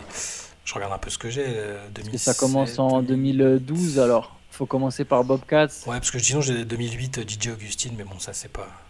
En 2011, ils prennent Kemba. Donc 2011, ils prennent Kemba Walker. Bah, bien joué. Ouais, plutôt bien joué. 2012, Michael Et avec- Kidd-Gilchrist, ça fait mal. Encore une fois, sur le coup, énorme cote pour Kidd-Gilchrist Ouais. parce que c'était un méchant joueur à la fac. Il est pris devant Bradley Beal, devant Ouais. Damian Lillard. Ouais. C'est les deux plus gros qui sont après dans le top 6, quoi. Donc Effectivement, devant on a Bradley vite Beal. deviné les limites défensives, mais c'était un fort joueur avec Anthony Davis à Kentucky. Et ça n'a pas du tout marché. Problème perso, problème dans le jeu. Oui, la mécanique de shoot. Il y a cette fameuse photo où il est comme ça quand il shoot La là. plus moche de toute Ah ouais. l'histoire. Donc Michael Kidd-Gilchrist, donc échec retentissant. Oh putain, ouais, pardon, ce qu'ils prennent derrière aussi. Charlotte derrière prend Cody Zeller, le jeune vieux. En 2013, il était déjà aussi chauve que moi. Cody Zeller en 4 en 2013. Quoi. Bon, C'est dur. draft médiocre après, enfin dans le haut de tableau, mais ça aurait pu Ouais. mieux marcher, ça n'a pas fonctionné. Pour Cody Zeller en C'était dur, 4. c'était dur de drafter en 2000. C'est terrible de drafter Ah oui. en 2013, quoi. Parce Oh. que la Redouane sait très bien qui les Cavs ont drafté en 2013, par exemple. Mais attendez, regardez. Ouais. Parce que dans regardez les 10 premiers choix de la draft 2013. 1. Anthony Bennett. Bust. 2. Victor Oladipo. Ok. Lui, là, il a eu sa All-Star, mais carrière. carrière Maintenant, il est tronquée, quoi. blessé. Ouais, mais il a eu sa carrière. 3. Otto Porter Jr. Alors, il a fini bon role player quand même, notamment aux Warriors quand il gagne le titre. J'aimais bien Otto Porter à Mais, Washington. mais 3, tu vois, 3. 3 et c'est un role player. 4, Cody Zeller. 5, Alex Len. 6, Nerlens Noel. 7, Ben Linklemore. 8, Kentavious Caldwell-Pope. 9, Trevor. Trevor, Et quand même. 10, CJ McCollum. En fait, limite, CJ McCollum est le mec qui fait la meilleure carrière dans ce top 10 et il est drafté en 10ème, quoi. Et Cody Zeller fait presque une carrière honnête au regard de certains de cette. Zeller gagnait encore 14 millions par an il y a 2 ans. Je déteste ma mère de ne pas m'avoir fait aussi grand. C'est fou de voir autant de joueurs à la fac et décevant NBA, dit Emni Patou. Mais oui, de toute façon, c'est 2 sports différents presque. Hein, c'est 2 mondes différents la fac. Ouais, ouais. Regardez Okafor, je parlais d'Okafor, il était énorme à la fac. Hein. Moi, je le voyais first pick d'ailleurs devant 4, mais ils ont très bien fait de ne pas l'écouter. Ouais, KCP 2 fois champion, c'est vrai, Ouais. vous avez raison. 2014. KCP 2 fois champion. Ah, 2014, la draft à laquelle j'étais. Ouais. Et donc ce Noah pick-là, Vonleh. c'est le fameux mec que je vous avais cité comme le type qui avait les plus grandes mains de l'histoire de l'univers. Noah Vonleh. Bah pareil, carrière totalement anecdotique. Pour Vonleh, ça n'a pas trop fonctionné avec Charlotte, ça n'a pas trop fonctionné ailleurs non plus. Ouais, Vonleh, pas dingue. 2015, à Frank the Tank Kaminsky. Ah, ils prennent Kaminsky encore en 9. C'est quoi, En c'est 9. 9? Ouais.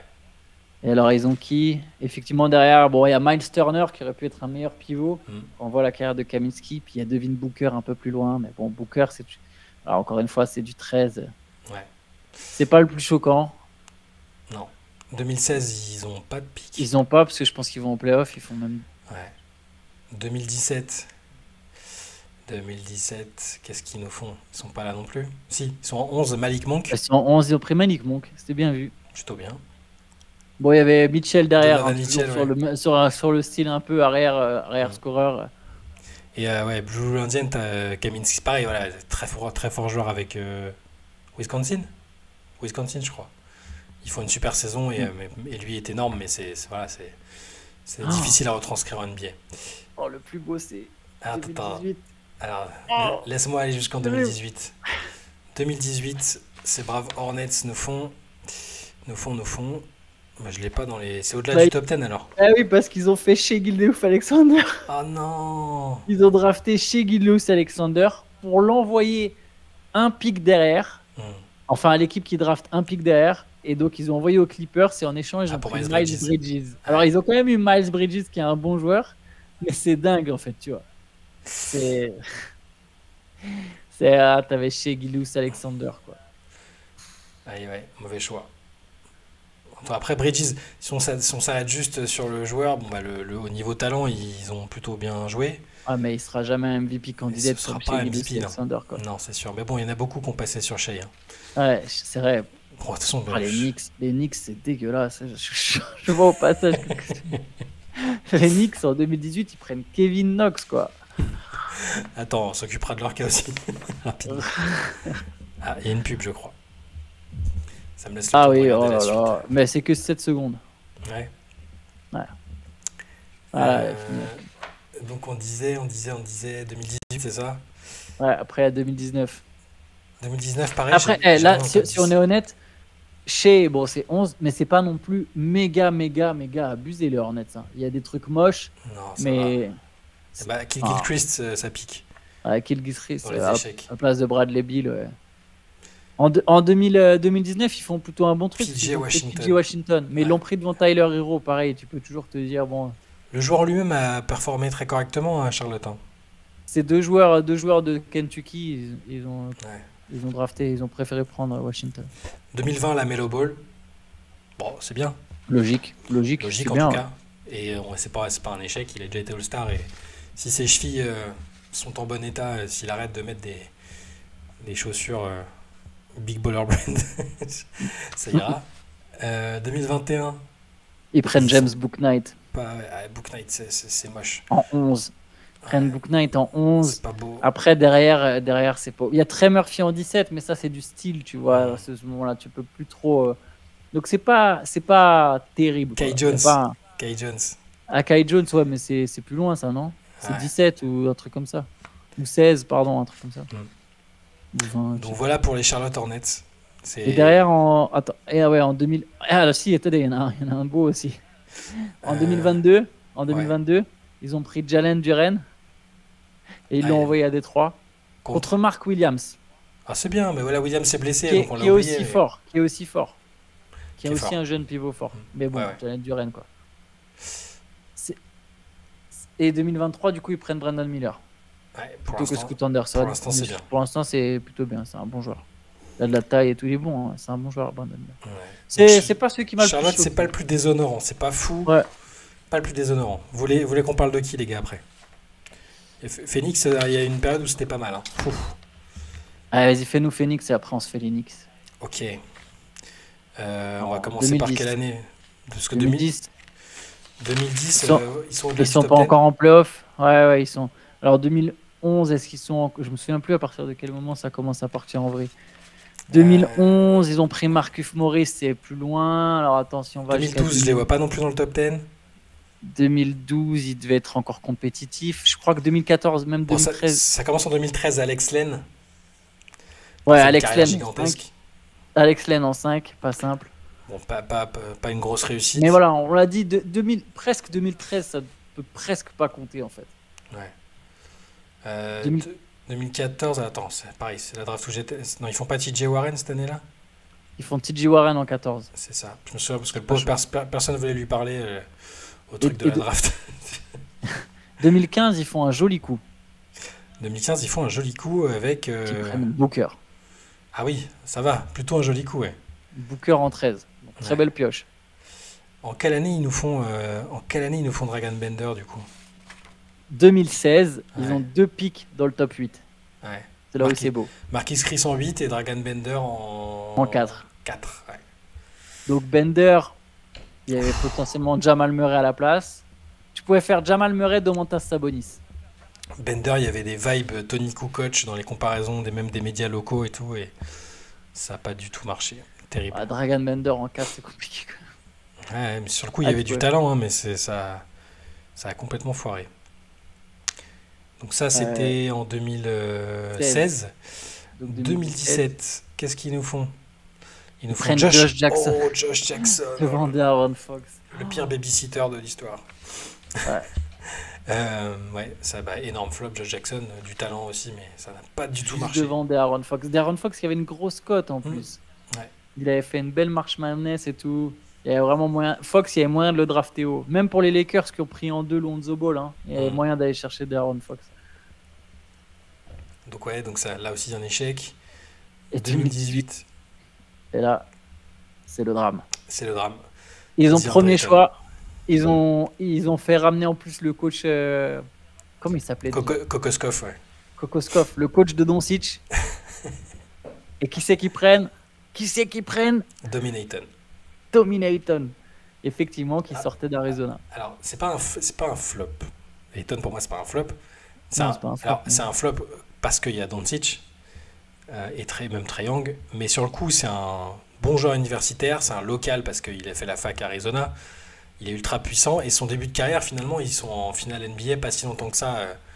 Pas si longtemps après sa draft. Tu peux entrevoir le potentiel. Ça, c'est mal fini. Il avait, oui, peut-être pas le Ouais. niveau. Il n'a pas le niveau des joueurs qu'on a cités, hein, Doncic et Young. Mais sur le coup, c'était pas ultra scandaleux. C'était moins choquant que Bagley, par exemple, par rapport à ce qu'a fait Doncic après, évidemment. Mais donc c'est un flop. Ça reste un flop. Un flop par rapport à la QV, ouais. Après, en 2019, c'est celui où ils échangent leur 6e choix et Jared Culver, qui est donc pour Minnesota, et ils prennent Cameron Johnson en 11. Bon, ça c'est plutôt bien joué. Tout correct. Ça a quand même été un de leurs joueurs. Le poteau, il est en 12-10 avec des embrouilles avec tout le monde. Et game comme si il était fan NBA et non joueur. Ouais. Oui, oui. Non, mais oui, si vous voulez, c'est un flop. Ayton par rapport à Doncic. C'est juste que sur le coup, la décision a pas choqué grand monde. À part à part peut-être Kokoskov qui espérait, je pense, avoir Doncic dans son effectif. Mais ouais, la draft étant légendaire, ça n'aide pas. Enfin, la présence de Doncic fait que ça n'aide pas. Ils en font une belle en 2020 quand même. 2020, Jalen Smith. Ouais. Juste derrière, il y a Vassell à Liberton. Ah ouais, attends, Jalen Smith. Jalen Smith, il est où? Il est à Indiana, non? Ouais, il est à Indiana, ouais, avec ses lunettes. Ouais, donc ça, c'est quand même une petite. Enfin, ça a été un échec aussi. 2021, ils sont Bah, pas ils ont dans le plus top après. 10. Bah non, ils là, sont ils ont bons, ouais. plus, parce qu'à partir de là, ils sont bons. Ah, ça va, il y a quelques dingueries, mais Ah, quand même, surtout l'année c'est pas l'année fou. de Hein. Bender, c'est chaud, quoi. Ouais. L'année Bender, Chris, T'as le mais coup de c'est pas la génie, meilleure t'as draft. le coup de génie avec Booker. Jalen Ouais, Smith ouais. 20 aux Googles. Je sais pas si je donne la palme à Phoenix pour l'instant. Ouais. Mais bon, il y avait moyen, si, il y avait moyen d'avoir du lourd quand même. Vous voulez qui ensuite, les gars? Et fais-nous les Knicks, vas-y, qu'on se tape une barre. Les Knicks, mais les Knicks, faut remonter jusqu'à 1980 là.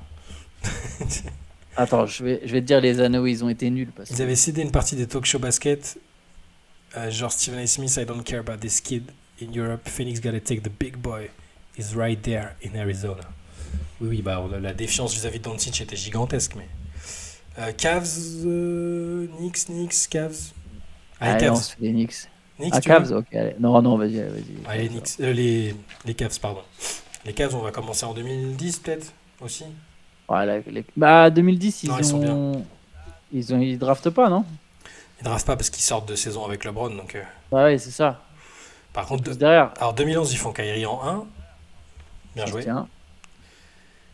2012, Ah, Dion Waiters. J'aimais bien Dion Waiters. Mais bon, ça n'a pas fonctionné. Hein. C'est pas Cleveland qui. 4 Waiters. Ouais. Après, ils avaient Lillard, tu vois, en Hmm. 6, mais bon, pareil, t'as déjà Kyrie. Est-ce que tu veux drafter Lillard? Ouais. Imaginez un backcourt Lillard-Kyrie, quand même, ce que ça aurait pu faire. Ouais. Dion Waiters, et ils avaient pas quelqu'un d'autre un peu plus loin? Tu l'as sous les yeux? Moi, j'ai noté que les 10 premiers à chaque fois. Non, non, ils ont rien d'autre Ok. dans très haut. C'est en 2013, je crois. 2013. 2013, l'un des pires. 2011, 2011, ils avaient pris Tristan Thompson, Oui, voilà, Tristan Thompson effectivement. en 4. En Bon, au 4. final, ça avait un train des joueurs les plus solides du top 10 de cette draft. Euh, 2013, donc bah, c'est le fameux craquage. La surprise générale, Anthony Bennett pris en 1. Alors certes, c'était une Ouf. draft faiblarde, mais personne ou presque s'y attendait. Et ça n'a pas marché du tout, du tout, du tout. De l'asthme, de l'incapacité à être sur le terrain, des mauvaises performances. C'est un pari qui n'a pas marché. Ce qui est ouf, c'est qu'Oladipo, ça aurait été pas trop mal avec Kyrie au final. Plutôt, ouais. Un Oladipo en forme. T'as un backcourt Kyrie Oladipo, c'est sympa. En Ah, 2014, ils ont drafté Wiggins. Redouane, explique-nous la logique du coup. Je veux bien. Parce que même sur le coup, je l'ai vu aux États-Unis celle-là, et les mecs dans le bar, ils comprenaient rien du tout, ils savaient même pas qui était Anthony Bennett. Hein. Mais je veux bien la logique. 2014, bah, Andrew Wiggins, mais on sait pourquoi. Pour faire revenir le Ouais. King et changer tout de Et suite. si Embiid se blesse pas, c'est sans doute Embiid qui prenne. Ouais. Bah oui, il y a toute cette histoire. Il lui avait dit qu'ils allaient le prendre en 1. Et au final, ça s'est pas fait avec cette blessure au pied. 2015, je les vois pas. Bah, de toute façon, toute la période avec LeBron, Ah, après, c'est LeBron, quoi. je Faut regarde. faut remonter jusqu'à 2019. Ouais. Et puis après, 2018, Colin Sexton. Ah, en 2018, ils draftent. Ouais, C'est pas leur pick. Colin C'est pas leur Sexton. pick, ouais. Bah, c'est pas un pick à eux, alors du coup, celui-là. Ouais, ils l'ont récupéré autrement, ouais. Sexton, bah, c'est pas mal, mais c'est pas chez eux que. Enfin, il a été pas mal avec Cleveland, mais. Il y a Michael Bridges derrière et Shea Gilgeous-Alexander derrière, quoi. Ouais. Donc ça, c'est pas une réussite non plus, c'est pas à mettre à leur actif. 2019, Darius Garland, c'est Pas bien. mal. Je pense pas qu'il y ait derrière un meilleur joueur que Garland. Ouais. Non, il n'y a pas. Donc, solide. 2020, le joueur préféré de tous les temps de Red One, Isaac Okoro, En 5, en 5. Alors, il a progressé cette année, je sais, tu vas nous le dire, Red One. C'est pas encore extraordinaire, mais c'est bien. Surtout il compte n'y a tenu pas de la draft. 50 meilleures alternatives juste Non, derrière. voilà, donc c'est bien. Euh, Détroit, c'est Kata aussi la draft. Ouais, Détroit, on en a parlé, On Clem, a tout à fait l'heure. ouais, des 3. On est passé sur eux déjà. 2021, 2021, c'est solide. Prennent Evan 2021, Mobley. Evan Mobley. 2022, ils sont pas. 2023, ils sont pas dans les premiers. Ouais. Ça va à Cleveland quand même. Il y a Bennett, Euh, quoi. c'est pas, il y a des énormes trucs. C'est pas tellement sur la constante. Il n'y a pas la répétition d'échecs catastrophiques comme sur d'autres. Mais il y a des très gros aussi. Ah, tu peux pas enchaîner les mauvais choix comme ça quand t'es first pick. Ouais. Ouais, c'est ça. C'est que ça a plus d'impact sur le first pick que le fait que si tu draftes mal en 7. Ouais. Tu vois, c'est quand tu draftes mal en 1, c'est vrai que c'est. En first pick, ils font LeBron en 2003, Kyrie en 2011, Anthony Bennett 2013, Andrew Wiggins 2014. C'est Ils vrai ont, que quand ça fait même, beaucoup, hein. ils ont quand même eu 3 first pick en quelques années, quoi. Ouais, il y a des équipes qui n'ont jamais eu le first pick. Hein. Ouais. Wiggins avait une hype de Bah, fou, ouais. Mais oui, mais c'est pas suffisant, il leur fallait LeBron. Indiana, Utah ont jamais dû avoir le first pick. Hum, Wiggins, il avait une Sacramento. hype de fou, mais c'était pas le meilleur joueur de la QV. Hein. C'était Embiid qui était présenté Ah, je comme le t'entends meilleur plus, joueur de la Antoine. promotion. Par Enfin, contre, ça vient de Embiid, chez il moi. s'est blessé au pied. Ils jouaient Est-ce ensemble que d'ailleurs, vous Wiggins et entendez Embiid. toujours Antoine? Ça ressort ça. Est-ce que vous l'entendez? Ou est-ce que c'est juste moi? Ah, moi je t'entends plus, Shai. Ok, c'est qu'il n'y a que moi qui t'entends pas, Antoine, donc je te laisse Ah bah continuer voilà, à ça fait reparler, comme l'autre fois. Je sais pas jusqu'à si ce c'est que pas. vous Ah bah oui, m'entendiez parce à nouveau. que tu t'es déconnecté, tu n'es plus dans la robe, Shai.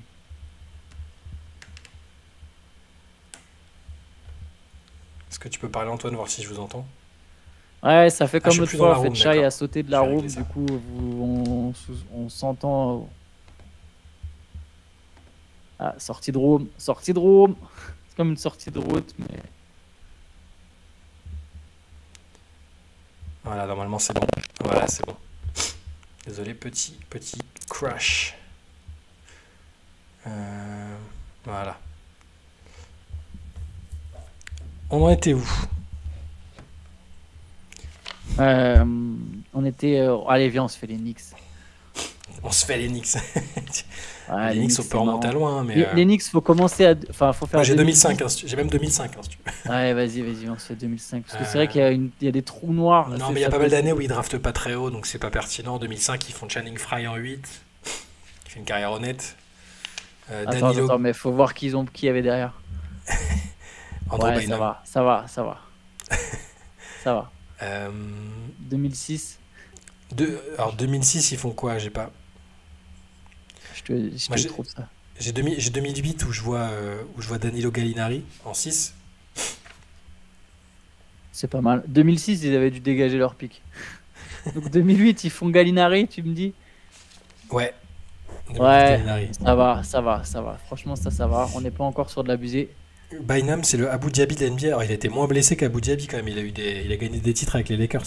C'est juste qu'il a jamais su se remettre après et qu'il s'est blessé en jouant au bowling. Mais il a effectivement gagné contrairement à Abu.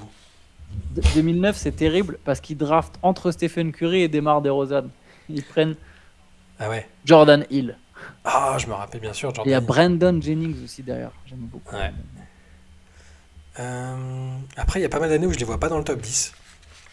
Donc c'était parce qu'ils dégageaient leur pic en fait, je pense. Hein. Attends, 2010, déjà ils ont dû envoyer un paquet de pics à Denver. Bah ouais, parce que le 9e choix là, le de Gordon Hayward, c'est un choix des Knicks à la base. Ouais. Enfin, c'est les Knicks qui avaient ce pic, donc ils perdent leur 9e pic. Donc potentiel Gordon Hayward ou Paul George, Paul George qui est pris en 10. 2011, mais 2011 ils ont dû faire les playoffs avant. Ouais, 2011 ils ont fait les playoffs, faut aller jusqu'à 2015, pardon, faut retourner jusqu'à 2015 du coup. Et là ils prennent Kristaps Porzingis, ouais. Donc là ça c'est solide. Là ça c'est très solide. Ouais. Porzingis c'était. Ça a bien marché à New York. Et bon, il s'est blessé et derrière il y a eu les incompréhensions, les problèmes internes. Mais sinon c'était un bon choix. On peut pas leur reprocher ça. 2016. Ouais. Ils ont le pic de Jamal Murray. Mais forcément ils l'avaient transféré à Denver en fait le pic. Ah ouais. Dans le cadre du transfert de Melo. Donc ils perdent Jamal Murray potentiellement. 2017, ils font quoi? Ils font Nilikina. Nilikina. Bon. Voilà. Bon, il y a Mitchell plus loin derrière quand même quoi. Mais qu'ils ont visé derrière quoi. Ouais. 2018, ça je dois l'avoir. Qu'est-ce qu'ils nous font en 2018? Kevin Knox. Kevin Knox, putain. Devant Michael Bridges, Shai Gilgeous-Alexander, Miles Bridges et Michael Porter Jr. C'est dur. 2019, ils font RJ Barrett. 2018. RJ Barrett en 2019, ouais, ça a pas marché. Ça n'a pas marché, bien, mais ça avait du sens.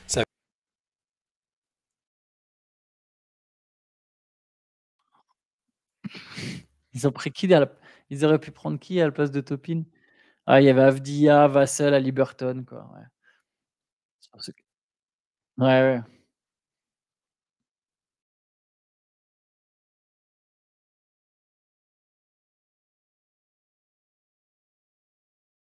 Ah, apparemment, on t'entend plus. Ouais. Bon, bah, c'est un mystère. Moi, je t'entends, moi.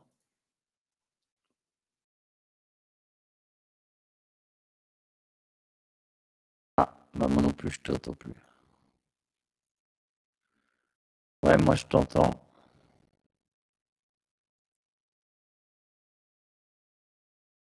Ça faisait longtemps qu'on n'avait pas eu des problèmes de... Ah, moi, je peux pas poster... Putain, vous savez pourquoi moi, je peux pas poster des emojis? Parce que je suis pas abonné, quoi.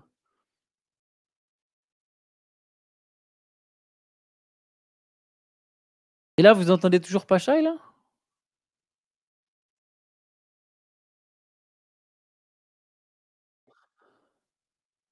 Oh non, vous entendez pas Shai. Vous m'entendez que moi. Tu vas relancer quoi, du coup? Ah bah, Shai va relancer le stream, alors. Bon, allez, on relance tout, alors. Ah, ça y est, j'ai compris. Ouais, je suis en mute, je suis un idiot parce que je voulais me moucher discrètement et j'ai oublié de le remettre. Il était en mute. Terrible. Voilà. Il avait oublié de s'enlever de mute. Hashtag boomer. C'était pas un problème. Désolé, la fatigue fait faire des idioties comme ça. Le move de Rubens. rookie mistake. Redouane, t'as raison. Boomer, et ouais, Abitunka, merci de cette. T'as totalement raison. C'est mérité. Est-ce que les choix de draft sont surcotés en tant que monnaie d'échange? Et ça Bah peut, ouais, souvent, ouais, un petit peu. Ouais. Qui on n'a pas fait? On n'a pas fait les Wizards, mais bon, ils ont quand même fait des playoffs dans le lot, quoi. Ouais. Mais au final, il n'y a pas une équipe où tu te dis c'est absolument dégueulasse, quoi. Sacramento a bien redressé la barre, Ouais. mais c'était vraiment moche quand même, je pense. L'enchaînement était dur. Les Suns, ils ont eu des sales enchaînements. Ils le sauvent avec un truc ou deux par là. Et t'as aussi voilà, les meilleurs seconds maintenant, enfin les meilleurs. Désolé si vous m'avez entendu me moucher. Euh, Et après, il y a les meilleurs drafteurs aussi. Voilà, historiquement, il y a des équipes qui arrivent à prendre fort au deuxième tour. Les Spurs, moi je pense immédiatement aux Spurs, mais il y en a forcément d'autres. Au deuxième tour, bah, faut voir sur chaque draft, mais il y a plein de franchises différentes. Je sais pas s'il y en a une qui va vraiment sortir du lot. Ouais, franchement, les Spurs, quand même, à chaque fois, t'as l'impression que c'est. Au second tour? Ouais. Ouais, ils ont sorti des mecs. Voilà, tu vois. Ouais, mais ça fait longtemps maintenant, non? Ouais. Parce que là, dans leur récent, est-ce qu'il y a un mec sorti du second? Ah, les Derrick White, et encore, est-ce que ça est drafté par les Spurs, ça, par exemple? Est-ce que c'est eux qui draftent Derrick White Ah, ils le prennent en 29, Oui, Denver, plutôt en fin de premier tour. Ouais. Denver, c'est pas mal, oui. Mais après, faut aller loin, quoi. Mais Les gens t'aimeraient aussi, au final, fin de premier tour. dans les deuxièmes tours, t'avais du Kukoc, du Ginobili, bon, Arenas, dont on parlait tout à l'heure, c'est un con, mais c'est un super joueur. Et c'est un deuxième pick. Utah était pas mal à un moment. Draymond est pris au second tour, ouais, 35. Bah, Jokic, hein, évidemment. Ouais, bah ouais. C'est ouf avec le recul de se dire qu'un des meilleurs joueurs de l'histoire aurait été drafté au second tour. Ouais. Incroyable. Ouais, c'est une histoire dingue, je suis d'accord avec toi, Loulou. C'est complètement fou. Avec la pause pendant le deuxième tour, la pause publicitaire, drafté pendant la pub pour les tacos. Ouais. Jalen Brunson, c'est quoi? Ouais, 33e choix ouais, en 2018. Pas mal. Jokic, elle risque d'être mythique en mode Brady. Ouais, Tom Brady a été pris super loin aussi. C'est une belle histoire. Et Arenas se permet de dire ça. Oui, on en a parlé tout à l'heure avant que tu arrives, Antoine, de Gilbert Arenas, comme on en a parlé dans le podcast, Européens, dans le podcast avec Fred hier, avec Fred Yang et Théo, que je vous invite à écouter. Et oui, parce qu'on nous disait, on me demandait si j'avais vu Kevin Serafin, sa réponse, et oui, on a vu la réponse de Kevin qui était bonne. Hein. Et puis lui, il l'a côtoyé de près. Il a dit, j'ai toujours dit que c'était un con. Et du coup, il a balancé au passage que c'était Oberto qui avait balancé pour l'histoire des guns. C'est beau. Dark Pimel pour répondre à Gilbert, c'est now. C'est vrai que du coup, tu n'as pas pu, t'as pas pu t'exprimer dessus. En fait, c'est tellement ridicule, Arenas, le truc. T'as quand même. Déjà, t'as plein de très bons défenseurs qui sont européens. Le jeu, tout le monde dit que le jeu est plus physique et plus défensif en Europe. T'as Doncic et Jokic et tout qui te disent ouais, c'est quand même plus dur de scorer en Europe. Et les mecs derrière, backup, tu vois, ils arrivent, ils scorent à fond. Même Wembanyama, au final, il score plus facilement ici. Enfin, je sais pas, ça a pas de sens. Ce qu'il dit a tellement pas de sens. Salut, s'ils disent ça des joueurs européens, ils diront quoi des joueurs africains? Ouais, mais il y en a, j'ai vu dans les commentaires du pod qui disaient est-ce qu'ils visent vraiment les Européens ou est-ce qu'ils visent juste les joueurs blancs en fait? Parce que c'est vrai que dedans, il inclut Ginobili, il inclut Steve Nash parmi les joueurs qui ont profité de la métamorphose du jeu. C'est une vraie question, mais je suis pas dans le cerveau de Gilbert Arenas qui sort de dinguerie à la minute. Il cherche aussi à vendre son podcast hein, d'une certaine manière. Et il faut se rappeler, Arenas, il est divertissant, il n'y a pas de problème. Hein, il a des takes qui peuvent être marrantes parfois. C'est quand même un mec quand il racontait ce qu'il faisait à Nick Young quand il était rookie, qui couchait avec ses copines pour le bisuter, il a fait des trucs de dingue, Arenas quand même. Hein.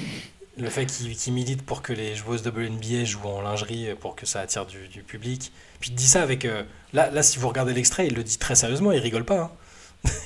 Alors, ok, c'est pour faire vendre, mais il le dit sérieusement. Donc, Ouais, ça rentre tellement dans la stratégie d'entertainment des Quinry que je sais même pas. mais je pense qu'Arenas va répondre à Kevin Serafin. Mais qui va lui dire Tu penses que ça t'es va lui qui? arriver jusqu'à ses oreilles? Ouais. Arenas? Ouais, c'est un ancien coéquipier, il va dire, il va faire genre qu'il le connaît pas. Ah, bonne nuit, Nakayane. Le Bien mérité. divertissement. Ah, il s'est bien entraîné, il était bon à l'entraînement, c'est ça? Yes. Bon, on a torché la 2. Tu penses qu'Arenas, il regarde la First Team? Non, mais avec les Ah non, réseaux, il y a mais, quelqu'un qui va lui dire, ah, non, t'as mais vu qui va le lui Français qui était avec nous, ce qu'il a Je dit et crois que tout. quelqu'un va lui traduire. Faut qu'il gère lui-même son Twitter. Je sais pas si ça va lui Peut-être. arriver jusqu'à ses oreilles. Peut-être, j'aimerais bien. Ce serait bien, ouais. Je ferais rire qu'il lui réponde, mais. Est-ce que vous avez des questions dans le sprint final de cette late session? Est-ce que vous avez des trucs dont vous voulez parler avant qu'on se quitte? Avant que Antoine aille se préparer à nouveau psychologiquement pour une intervention chez le dentiste. Ah, j'ai une question sur Boston. J'écoutais le podcast Thinking Basketball et il mentionnait que les Bucks 2021 étaient une équipe qui avait un gros volume à 3 points comme les Celtics, 14-4 contre 16-4. Ils ont donc gagné, ce qui pourrait sous-entendre que ce n'est pas rédhibitoire, mais je voudrais votre avis avec cette stat. Perso, je me dis juste que les Celtics n'ont pas un Giannis dans l'effectif, un mec qui drive fort si jamais ça ne rentre pas. Ouais, après, c'est deux équipes différentes de toute façon. Mais pour les Celtics, il faudra voir en fait. Ce qu'il faudra voir, c'est s'il y a une équipe qui à un moment leur conteste vraiment leurs 3 points et quelle sera leur réaction. Parce ils ont quand même des armes. Porzingis, je crois que j'avais dit dans un podcast, justement, on répondait à une question comme ça. C'est le mec qui a la meilleure efficacité sur post-up de toute la ligue cette saison. Sachant que Tatum peut en jouer aussi. Holiday est quand même capable de driver. Il y a des joueurs intelligents. Moi, je fais pas trop de soucis sur ça. Là, comme ça. Qu'est-ce qu'on nous demande? Quelle équipe va faire un gros push de fin de saison? Milwaukee, c'est déjà entamé. Moi, je vois bien Denver. Je vois bien Denver finir premier à l'ouest. Aller chercher la première place, Ouais. c'est possible. Hein. New Orleans, nous dit Trotsky, totalement objectif. Mais c'est possible aussi. Oh, le play-in à l'ouest. Ouais, je le disais ce matin, je veux Je les Warriors et les Lakers au play-in. Les Wizards, ils font un push vers le bas. Ouais, le play-in de l'ouest. Banger. Je sais plus, j'ai vu ça, je crois que je l'ai envoyé sur le groupe Reverse Théo. Shai.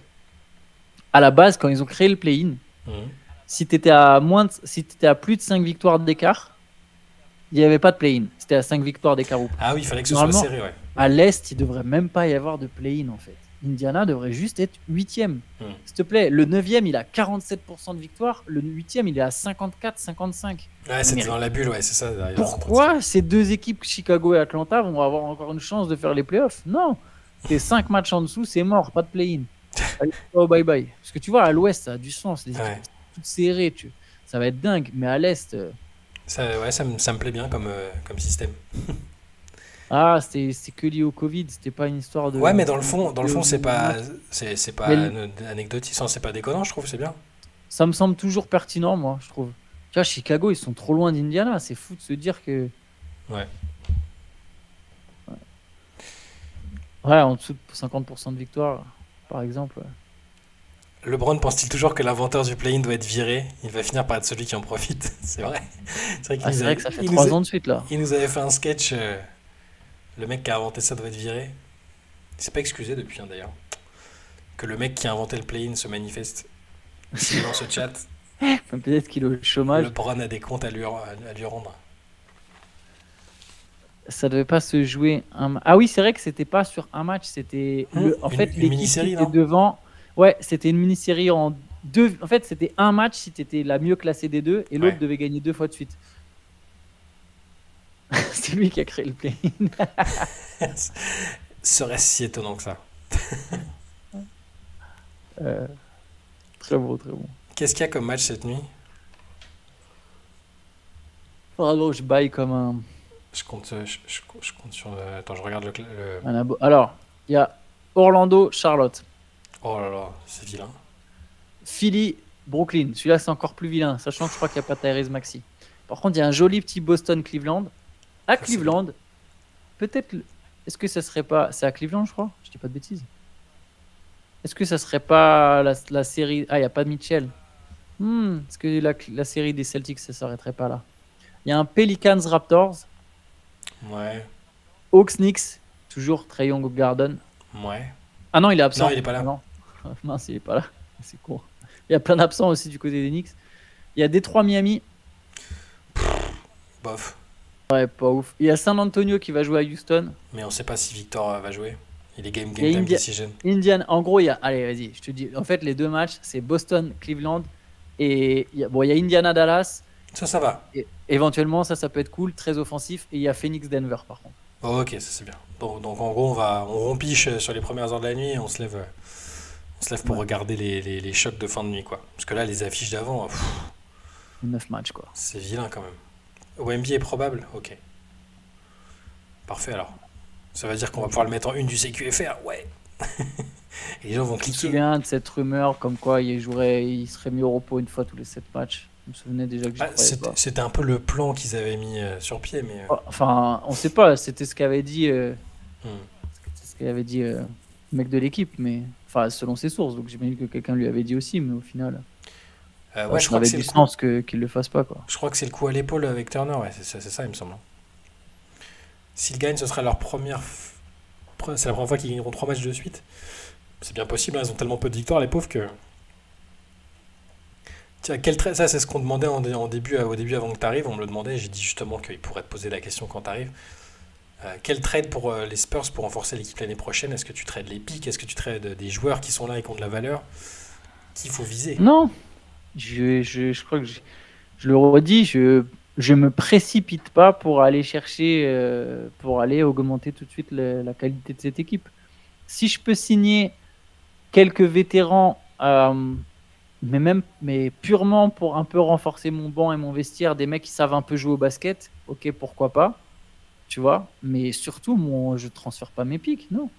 Ou alors, si je transfère, c'est je transfère up. Par exemple, si j'ai je sais pas, le cinquième, mais non, pourquoi ils auront le cinquième? Normalement, ils vont drafter plus haut.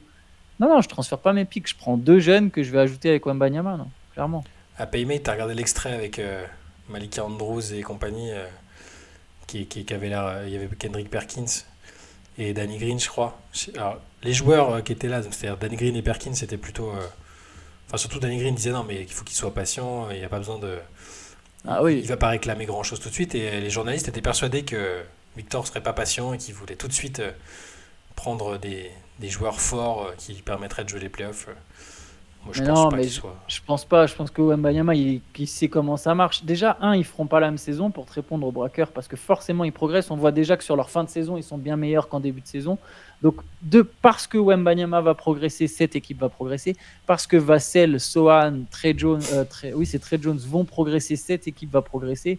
S'ils signent quelques mecs un peu corrects et qu'en plus tu rajoutes 2 jeunes talents, cette équipe va progresser, mais il y a pas, ça sert à rien d'aller faire les playoffs maintenant. Pourquoi tu veux faire les playoffs maintenant déjà, tu es loin de faire les playoffs à l'ouest, tu es loin, Hmm. tu es loin. Tu imagines le nombre de trades qu'il faut aller faire.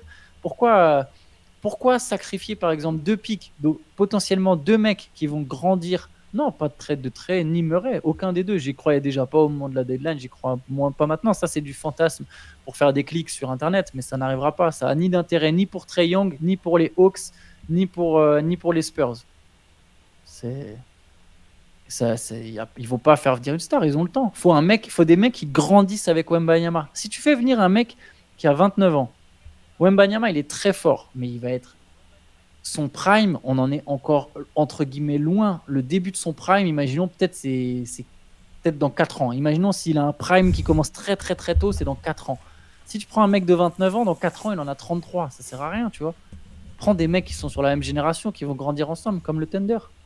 Ouais, mais là, il sous-entendait que ça pouvait partir du fait que Victor lui-même serait mécontent et impatient. Mais bon. Victor. C'est pour créer un débat. Qu'est-ce qu'ils connaissent rien de Victor, au final. Ils Ouais. connaissent pas, absolument pas la personnalité de Victor. Ils n'ont pas accès à lui, de toute façon. Donc, bah, tu as besoin de vêtements, ouais, mais tu peux prendre des vétérans sans forcément prendre des vétérans qui te font. Tu n'es pas obligé de prendre. Tu vois, il y a plusieurs types de vétérans.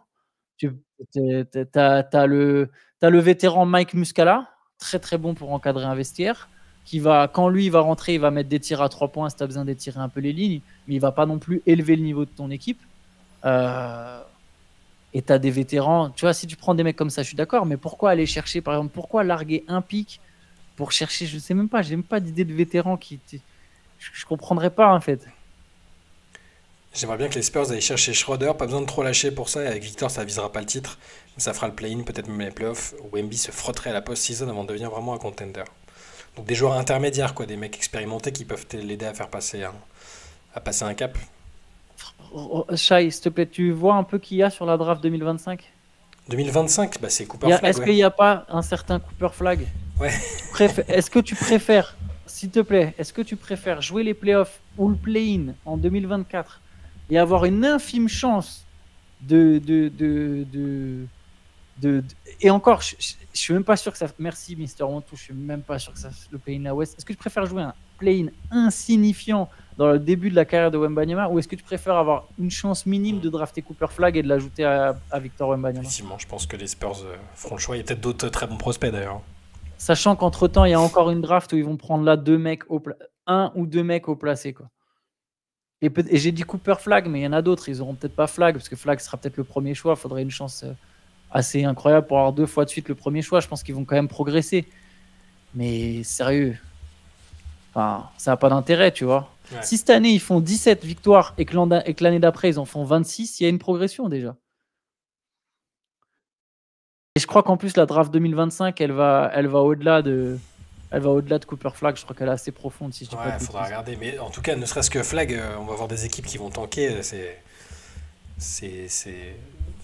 C'est un joueur, c'est un très très très gros potentiel, enfin on le voit déjà.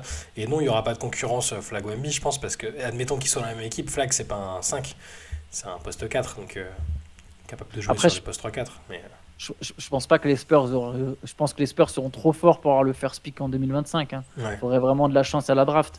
Mais si t'as. Mais Redouane, non, je le répète, les premières années de Kevin Durant, ça perd. Ça perd, et comme ça draft Westbrook et ça draft Harden, et c'est dégueulasse, c'est des saisons à 17 victoires, 20 victoires, et après, bah, y a un groupe jeune qui grandit ensemble, mais c'est pas si rare. C'est juste qu'en fait, c'est pas si rare, parce que ça dépend juste de qui t'as drafté en 1. Et eux, ils ont déjà le talent générationnel. Pourquoi c'est rare? Pourquoi ça a été rare pour les Kings ou ces mecs-là? Mais Luka, justement, Luka, c'était pas le bon. Et regarde, Luka, c'est pas le bon exemple pour moi. C'est qu'ils se sont précipités. Ouais, Ils se sont précipités. Fallait lui donner le temps. Et aujourd'hui, on est là constamment en train de chercher qui va être cette star pour Luka. Et Brown, c'était pareil avec Cleveland. Précipitation. Et sachant que Brown, d'ailleurs, les Browns, ils font pas les playoffs les 2 premières années. Hein. Les Browns, Cleveland, ils font les 2 premières années. Il n'y a pas de playoffs. Ouais. À l'Est, il n'y a pas de playoffs dans une conférence Est encore plus crade que celle qui est là aujourd'hui. Donc non, faut drafter. Faut créer un groupe, un noyau dur jeune. De toute façon, tout le monde ne sera pas gardé. Il y a des mecs qui vont, on va se rendre compte que bah non, tel mec qui se développe pas assez bien. Et là, tu pourras échanger. Regarde, Jérémy Sohan aujourd'hui. Si Sohan, dans 2 ans, ils se disent qu'ils n'ont pas le niveau, il aura encore de la valeur en fait.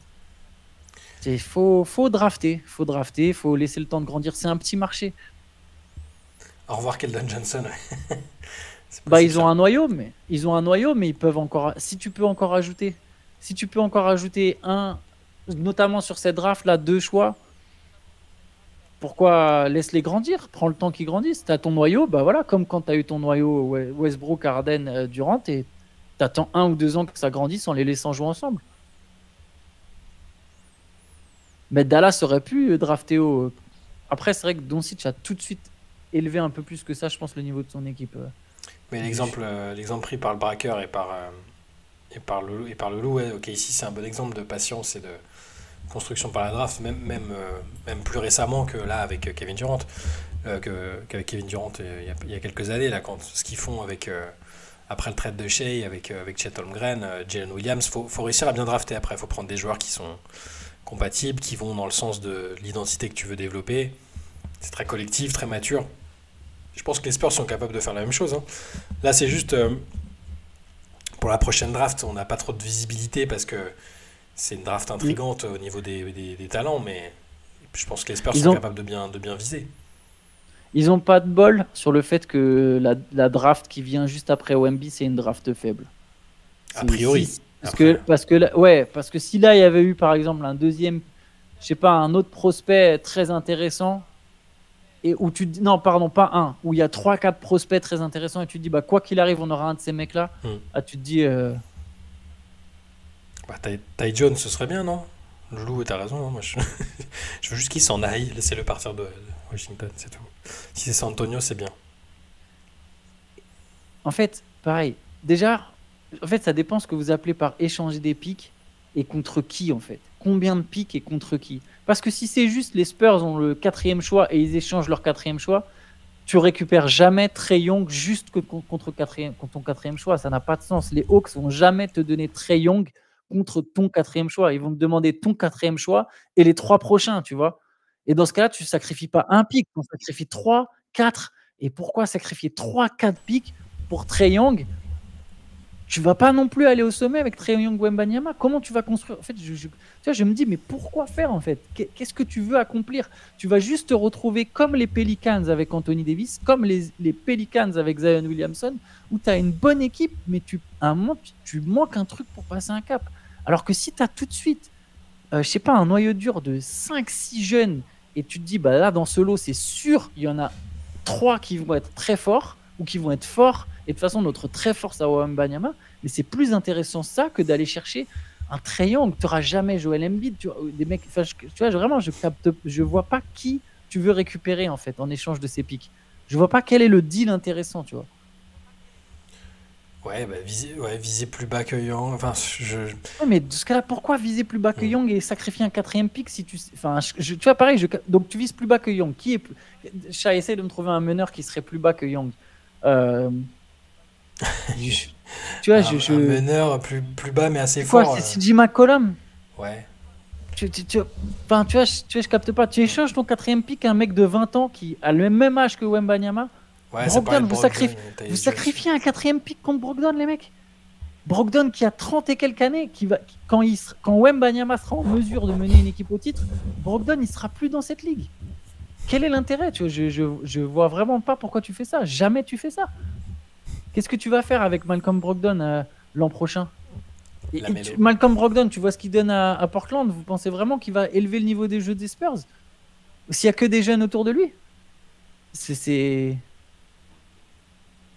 Ouais, du coup, drafter un meneur, D.K. Rubens, il y a Rob Dillingham qui a annoncé haut. Je parlais de Dillingham tout à l'heure, de Kentucky, qui est en train de monter fort dans les mock drafts. Et puis il y a d'autres bons meneurs, hein. S'ils veulent, ils prennent Nikola Topic aussi. Hein. Comme Dillingham, il sera intéressant sur le côté dynamique. Jérémy Alamène que jetait des pics dans le vent. Donc toi, donc il est prêt Yousli, il est prêt à endurer une saison ou deux encore de résultats sans doute médiocres. Moi, je comprends, il n'y a pas de souci. Hein. Bah, c'est plus l'organisation que c'était. Bah, c'est juste qu'il y a un changement de cycle. Il y a eu un changement de génération qui est évident. Quand pendant des années, tu es aussi fort, c'est-à-dire que pendant des années, tu peux pas te renouveler parce que tu draftes bas. Et à un moment, bah, forcément, tu es obligé de retomber dans le creux, quoi. Je sais pas si c'est plus l'organisation que c'était, peut-être, mais en attendant, ils ont une vraie opportunité pour rebondir, quoi. Ouais, avec des pics bas et Branham, tu récupères quoi aussi, petit Jean? C'est ça tu récupères pas grand-chose, je pense. Alors, question pour toi, Antoine. Mais ils avaient déjà leur noyau dur. Ils ont drafté plusieurs fois. Ils ont drafté Garland, ils ont drafté Mobley. Ouais. Après, tu me diras là, on pourrait dire, ok, ils ont Vassell, Sohan, Wembanyama. Est-ce que c'est pas un peu similaire? Et attends. Ils avaient Sexton, ils avaient Markkanen. Et surtout, je veux voir combien de matchs ils avaient gagné, s'il te plaît. Et est-ce qu'ils ont fait une erreur? Ben, c'est une bonne question. Parce que, mine de rien, il y a quand même une différence pour moi, Cleveland. Je dirais pas qu'ils ont fait une erreur. Je pense que Cleveland a fait un bon deal. Mais ils n'avaient pas un generational player. Et l'année où ils font venir... Mitchell. J'aimerais l'année où ils font venir Mitchell. Juste avant, ils gagnent 44 matchs. Tu vois, c'est pas comparable. Ils gagnent 44 matchs et il n'y a aucun de leurs talents. Ouais, tu vois, il y a play-in, tu as raison, 44 victoires. Tu es beaucoup plus proche, tu vois, du sommet. Si les Spurs ils avaient gagné 44 matchs cette année, je t'aurais dit là, oui, là, ok. Là, tu es déjà prêt, tu vois. Tu es déjà prêt. Pourquoi rajouter un mec? Tu es déjà prêt. Oui, tu peux sacrifier un pic. Mais là, il n'y a pas 44 matchs. Là, ils sont même pas. Ils vont pas finir à 20 matchs. Vous vous rendez compte? Là, les Spurs, ils vont sans doute faire la pire saison de leur histoire en nombre de victoires. Ils vont être sous les 20 victoires, a priori, sauf s'ils finissent très très fort. Ça va être la pire saison statistique de leur histoire. Le pire bilan de leur histoire. Ils sont très loin des 44 victoires, tu vois. Et ce qui était différent, je pense, c'est que les Cavs, c'est pas un move où ils se disent on va aller chercher le titre avec Mitchell. C'est un move. On va être compétitif parce qu'on a besoin d'être compétitif, parce qu'on a été trop souvent nul sans LeBron. On a besoin d'être compétitif. Et si Mobley, un jour, il explose, eh ben, on sera peut-être plus que compétitif, tu vois. On sera peut-être en position de gagner le titre. Là, les Spurs, ils sont en mode, on a un mec qui, a priori, nous fera gagner un titre. Un jour ou l'autre. Ou en tout cas, on est sûr qu'on sera en position de gagner un titre. Prenons notre temps, tu vois. Ouais. Enfin bon. Ouais. Pardon, j'ai mais t'as raison. monopolisé le débat, mais. Non, mais c'est intéressant. Mais après, vraiment, je ferais pas ce trade, moi. Ouais. On pourra vite analyser ça, de toute façon, quand. On sera vite fixé sur ce qu'ils vont faire ou pas, à mon avis. C'est là que le soir de la draft, tu sais, les Spurs. Trae Young. Trae Young. Mais c'est possible. Moi, je dis pas que après, moi, je serais un GM catastrophique, mais je sais pas effectivement si j'aurais la patience. Il y a besoin de patience en NBA et les fans et même parfois les dirigeants n'ont pas de patience parce qu'ils jouent aussi pour leur job, tu vois. San Antonio, l'intérêt c'est que les mecs en place, ils savent qu'ils sont en place et qu'ils sont safe, a priori.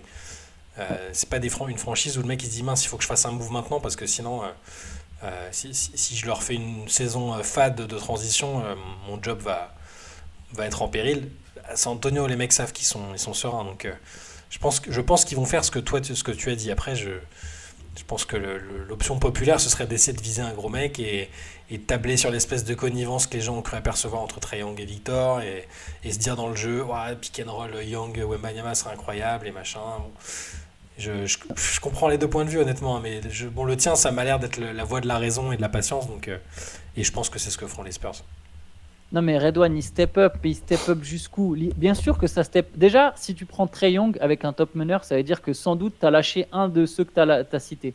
Tu lâches au moins Sohan, ou alors si c'est que des pics, tu en lâches combien les Hawks ils demandent de pics si tu lâches ni Vassell ni Sohan? Combien les Hawks ils veulent combien de pics en échange d'une superstar NBA? Tu as une superstar NBA, tu la sacrifies pas contre juste 3 pics. Ils vont te demander combien? 5 pics, 6 pics? Et encore, tu es obligé de mettre des joueurs, il faut qu'il y ait un équilibre des salaires. Donc tu vas peut-être lâcher Sohan et du coup, ton équipe, elle est plus pareille. Et oui, ça step up, mais ça step up jusqu'à quel niveau? Qu'est-ce que tu peux viser, tu vois? Et en fait, tu te retrouves juste, tu blindes vite ta masse salariale, tu casses vite toute ta flexibilité. Parce que déjà, tu as donc le contrat de Trae Young, gros contrat. En plus, quand il arrive à expiration, tu veux le re-signer, vu que tu as lâché 5 pics ou 6 pics pour faire venir Trae Young, donc tu veux le re-signer. Mais après, tu as les extensions de Vassell, de Sohan, si tu as réussi à le garder parce que tu as lâché 6 pics, de Wembanyama, toutes ces extensions. Et d'un coup, tu n'as plus de flexibilité financière, tu n'as plus de pics, tu n'as rien pour renforcer ton équipe. Tout ce que tu comptes, c'est l'évolution de ton équipe, l'évolution de la progression interne. Et effectivement, avec Wembanyama, ça peut faire quelque chose. Mais mais je sais pas, tu vois, c'est trop risqué en fait. Quel est ton potentiel avec ça? Attends, prends 2-3 jeunes à fort potentiel à côté de Wembanyama. Ceux qui se développent, ils se développent. T'as un méga superstar et de toute façon, au bout de 3 ans, si tu décides, ah bah non, c'est pas assez fort pour progresser, bah t'en dégages 2 dans le lot. T'en dégages 2 et des futurs pics et là, tu fais venir d'autres stars. Il y aura toujours des stars disponibles, tu vois. Attends un peu, ça vaut le coup au moins d'attendre plutôt que d'aller se jeter sur un Trae Young où les Hawks, ils vont te demander la terre entière en termes de pics ou de jeunes joueurs. Franchement, pour un mec t'es même pas sûr de faire le play-in à l'ouest. Il faut que le petit Chlem nous fasse un emoji Antoine Pimel, General Manager. Moi, j'aime bien quand il fait cette... De toute façon, et vous savez, parfois, quand on a des réunions entre nous, quand on se dit, tiens, il faudrait qu'on fasse tel article, qu'on propose différents trades pour ça et ça, en général, ça finit toujours par, bon, bah Antoine, tu nous sors 5 trades réalistes. Au final, il se passe rarement mes trades. Ça fait longtemps qu'il n'y a pas eu un de mes trades. Ouais, mais c'est les seuls qui fonctionneraient avec la trade machine. Nous, quand on essaye de faire, on nous dit... System failure, tu vois. Ça marche pas. Erreur système. Je suis loin d'avoir la connaissance Rocky pour être GM, mais... Il y a des mecs qui connaissaient moins le CBA que toi qui ont été GM, hein, t'inquiète. À l'époque, on avait Vlade Divac, c'était compliqué. Hein. connaissait pas le règlement. Il a une meilleure connaissance du basket que tout le monde, évidemment, mais c'était pas Ouais, une il avait Divac. top connaissance des règles. Les Et mecs, ils hallucinaient. Il avait un il avait mec un qui faisait mec pour ça, ouais. lui donner le CBA, quoi. Il captait pas les trucs du CBA. Ou Emoji Antoine qui devient tout vert et qui déchire ses vêtements. Un Hulk, mais tout que. Tu sais, il grossit pas, tu sais, il reste tout fin comme ça. De quoi? Divac avec le fameux I had to give him the money à Buddy Hield. Ah, c'était bien les Euh, Kings. Qu'est-ce qu'on se marrait à l'époque où les Kings ils étaient nuls. C'est grave. c'est pas drôle, là. Monty McNair, là, il est trop compétitif. C'est pas bon ça. Ramenez-nous les Kings à l'ancienne. Ah, maintenant on tape sur les Wizards, quoi. Ouais, c'est ça. Bon, Euh, des news de Hayes et du dernier français coupé. Je pense que tu parles de Malédon qui vient juste d'être coupé.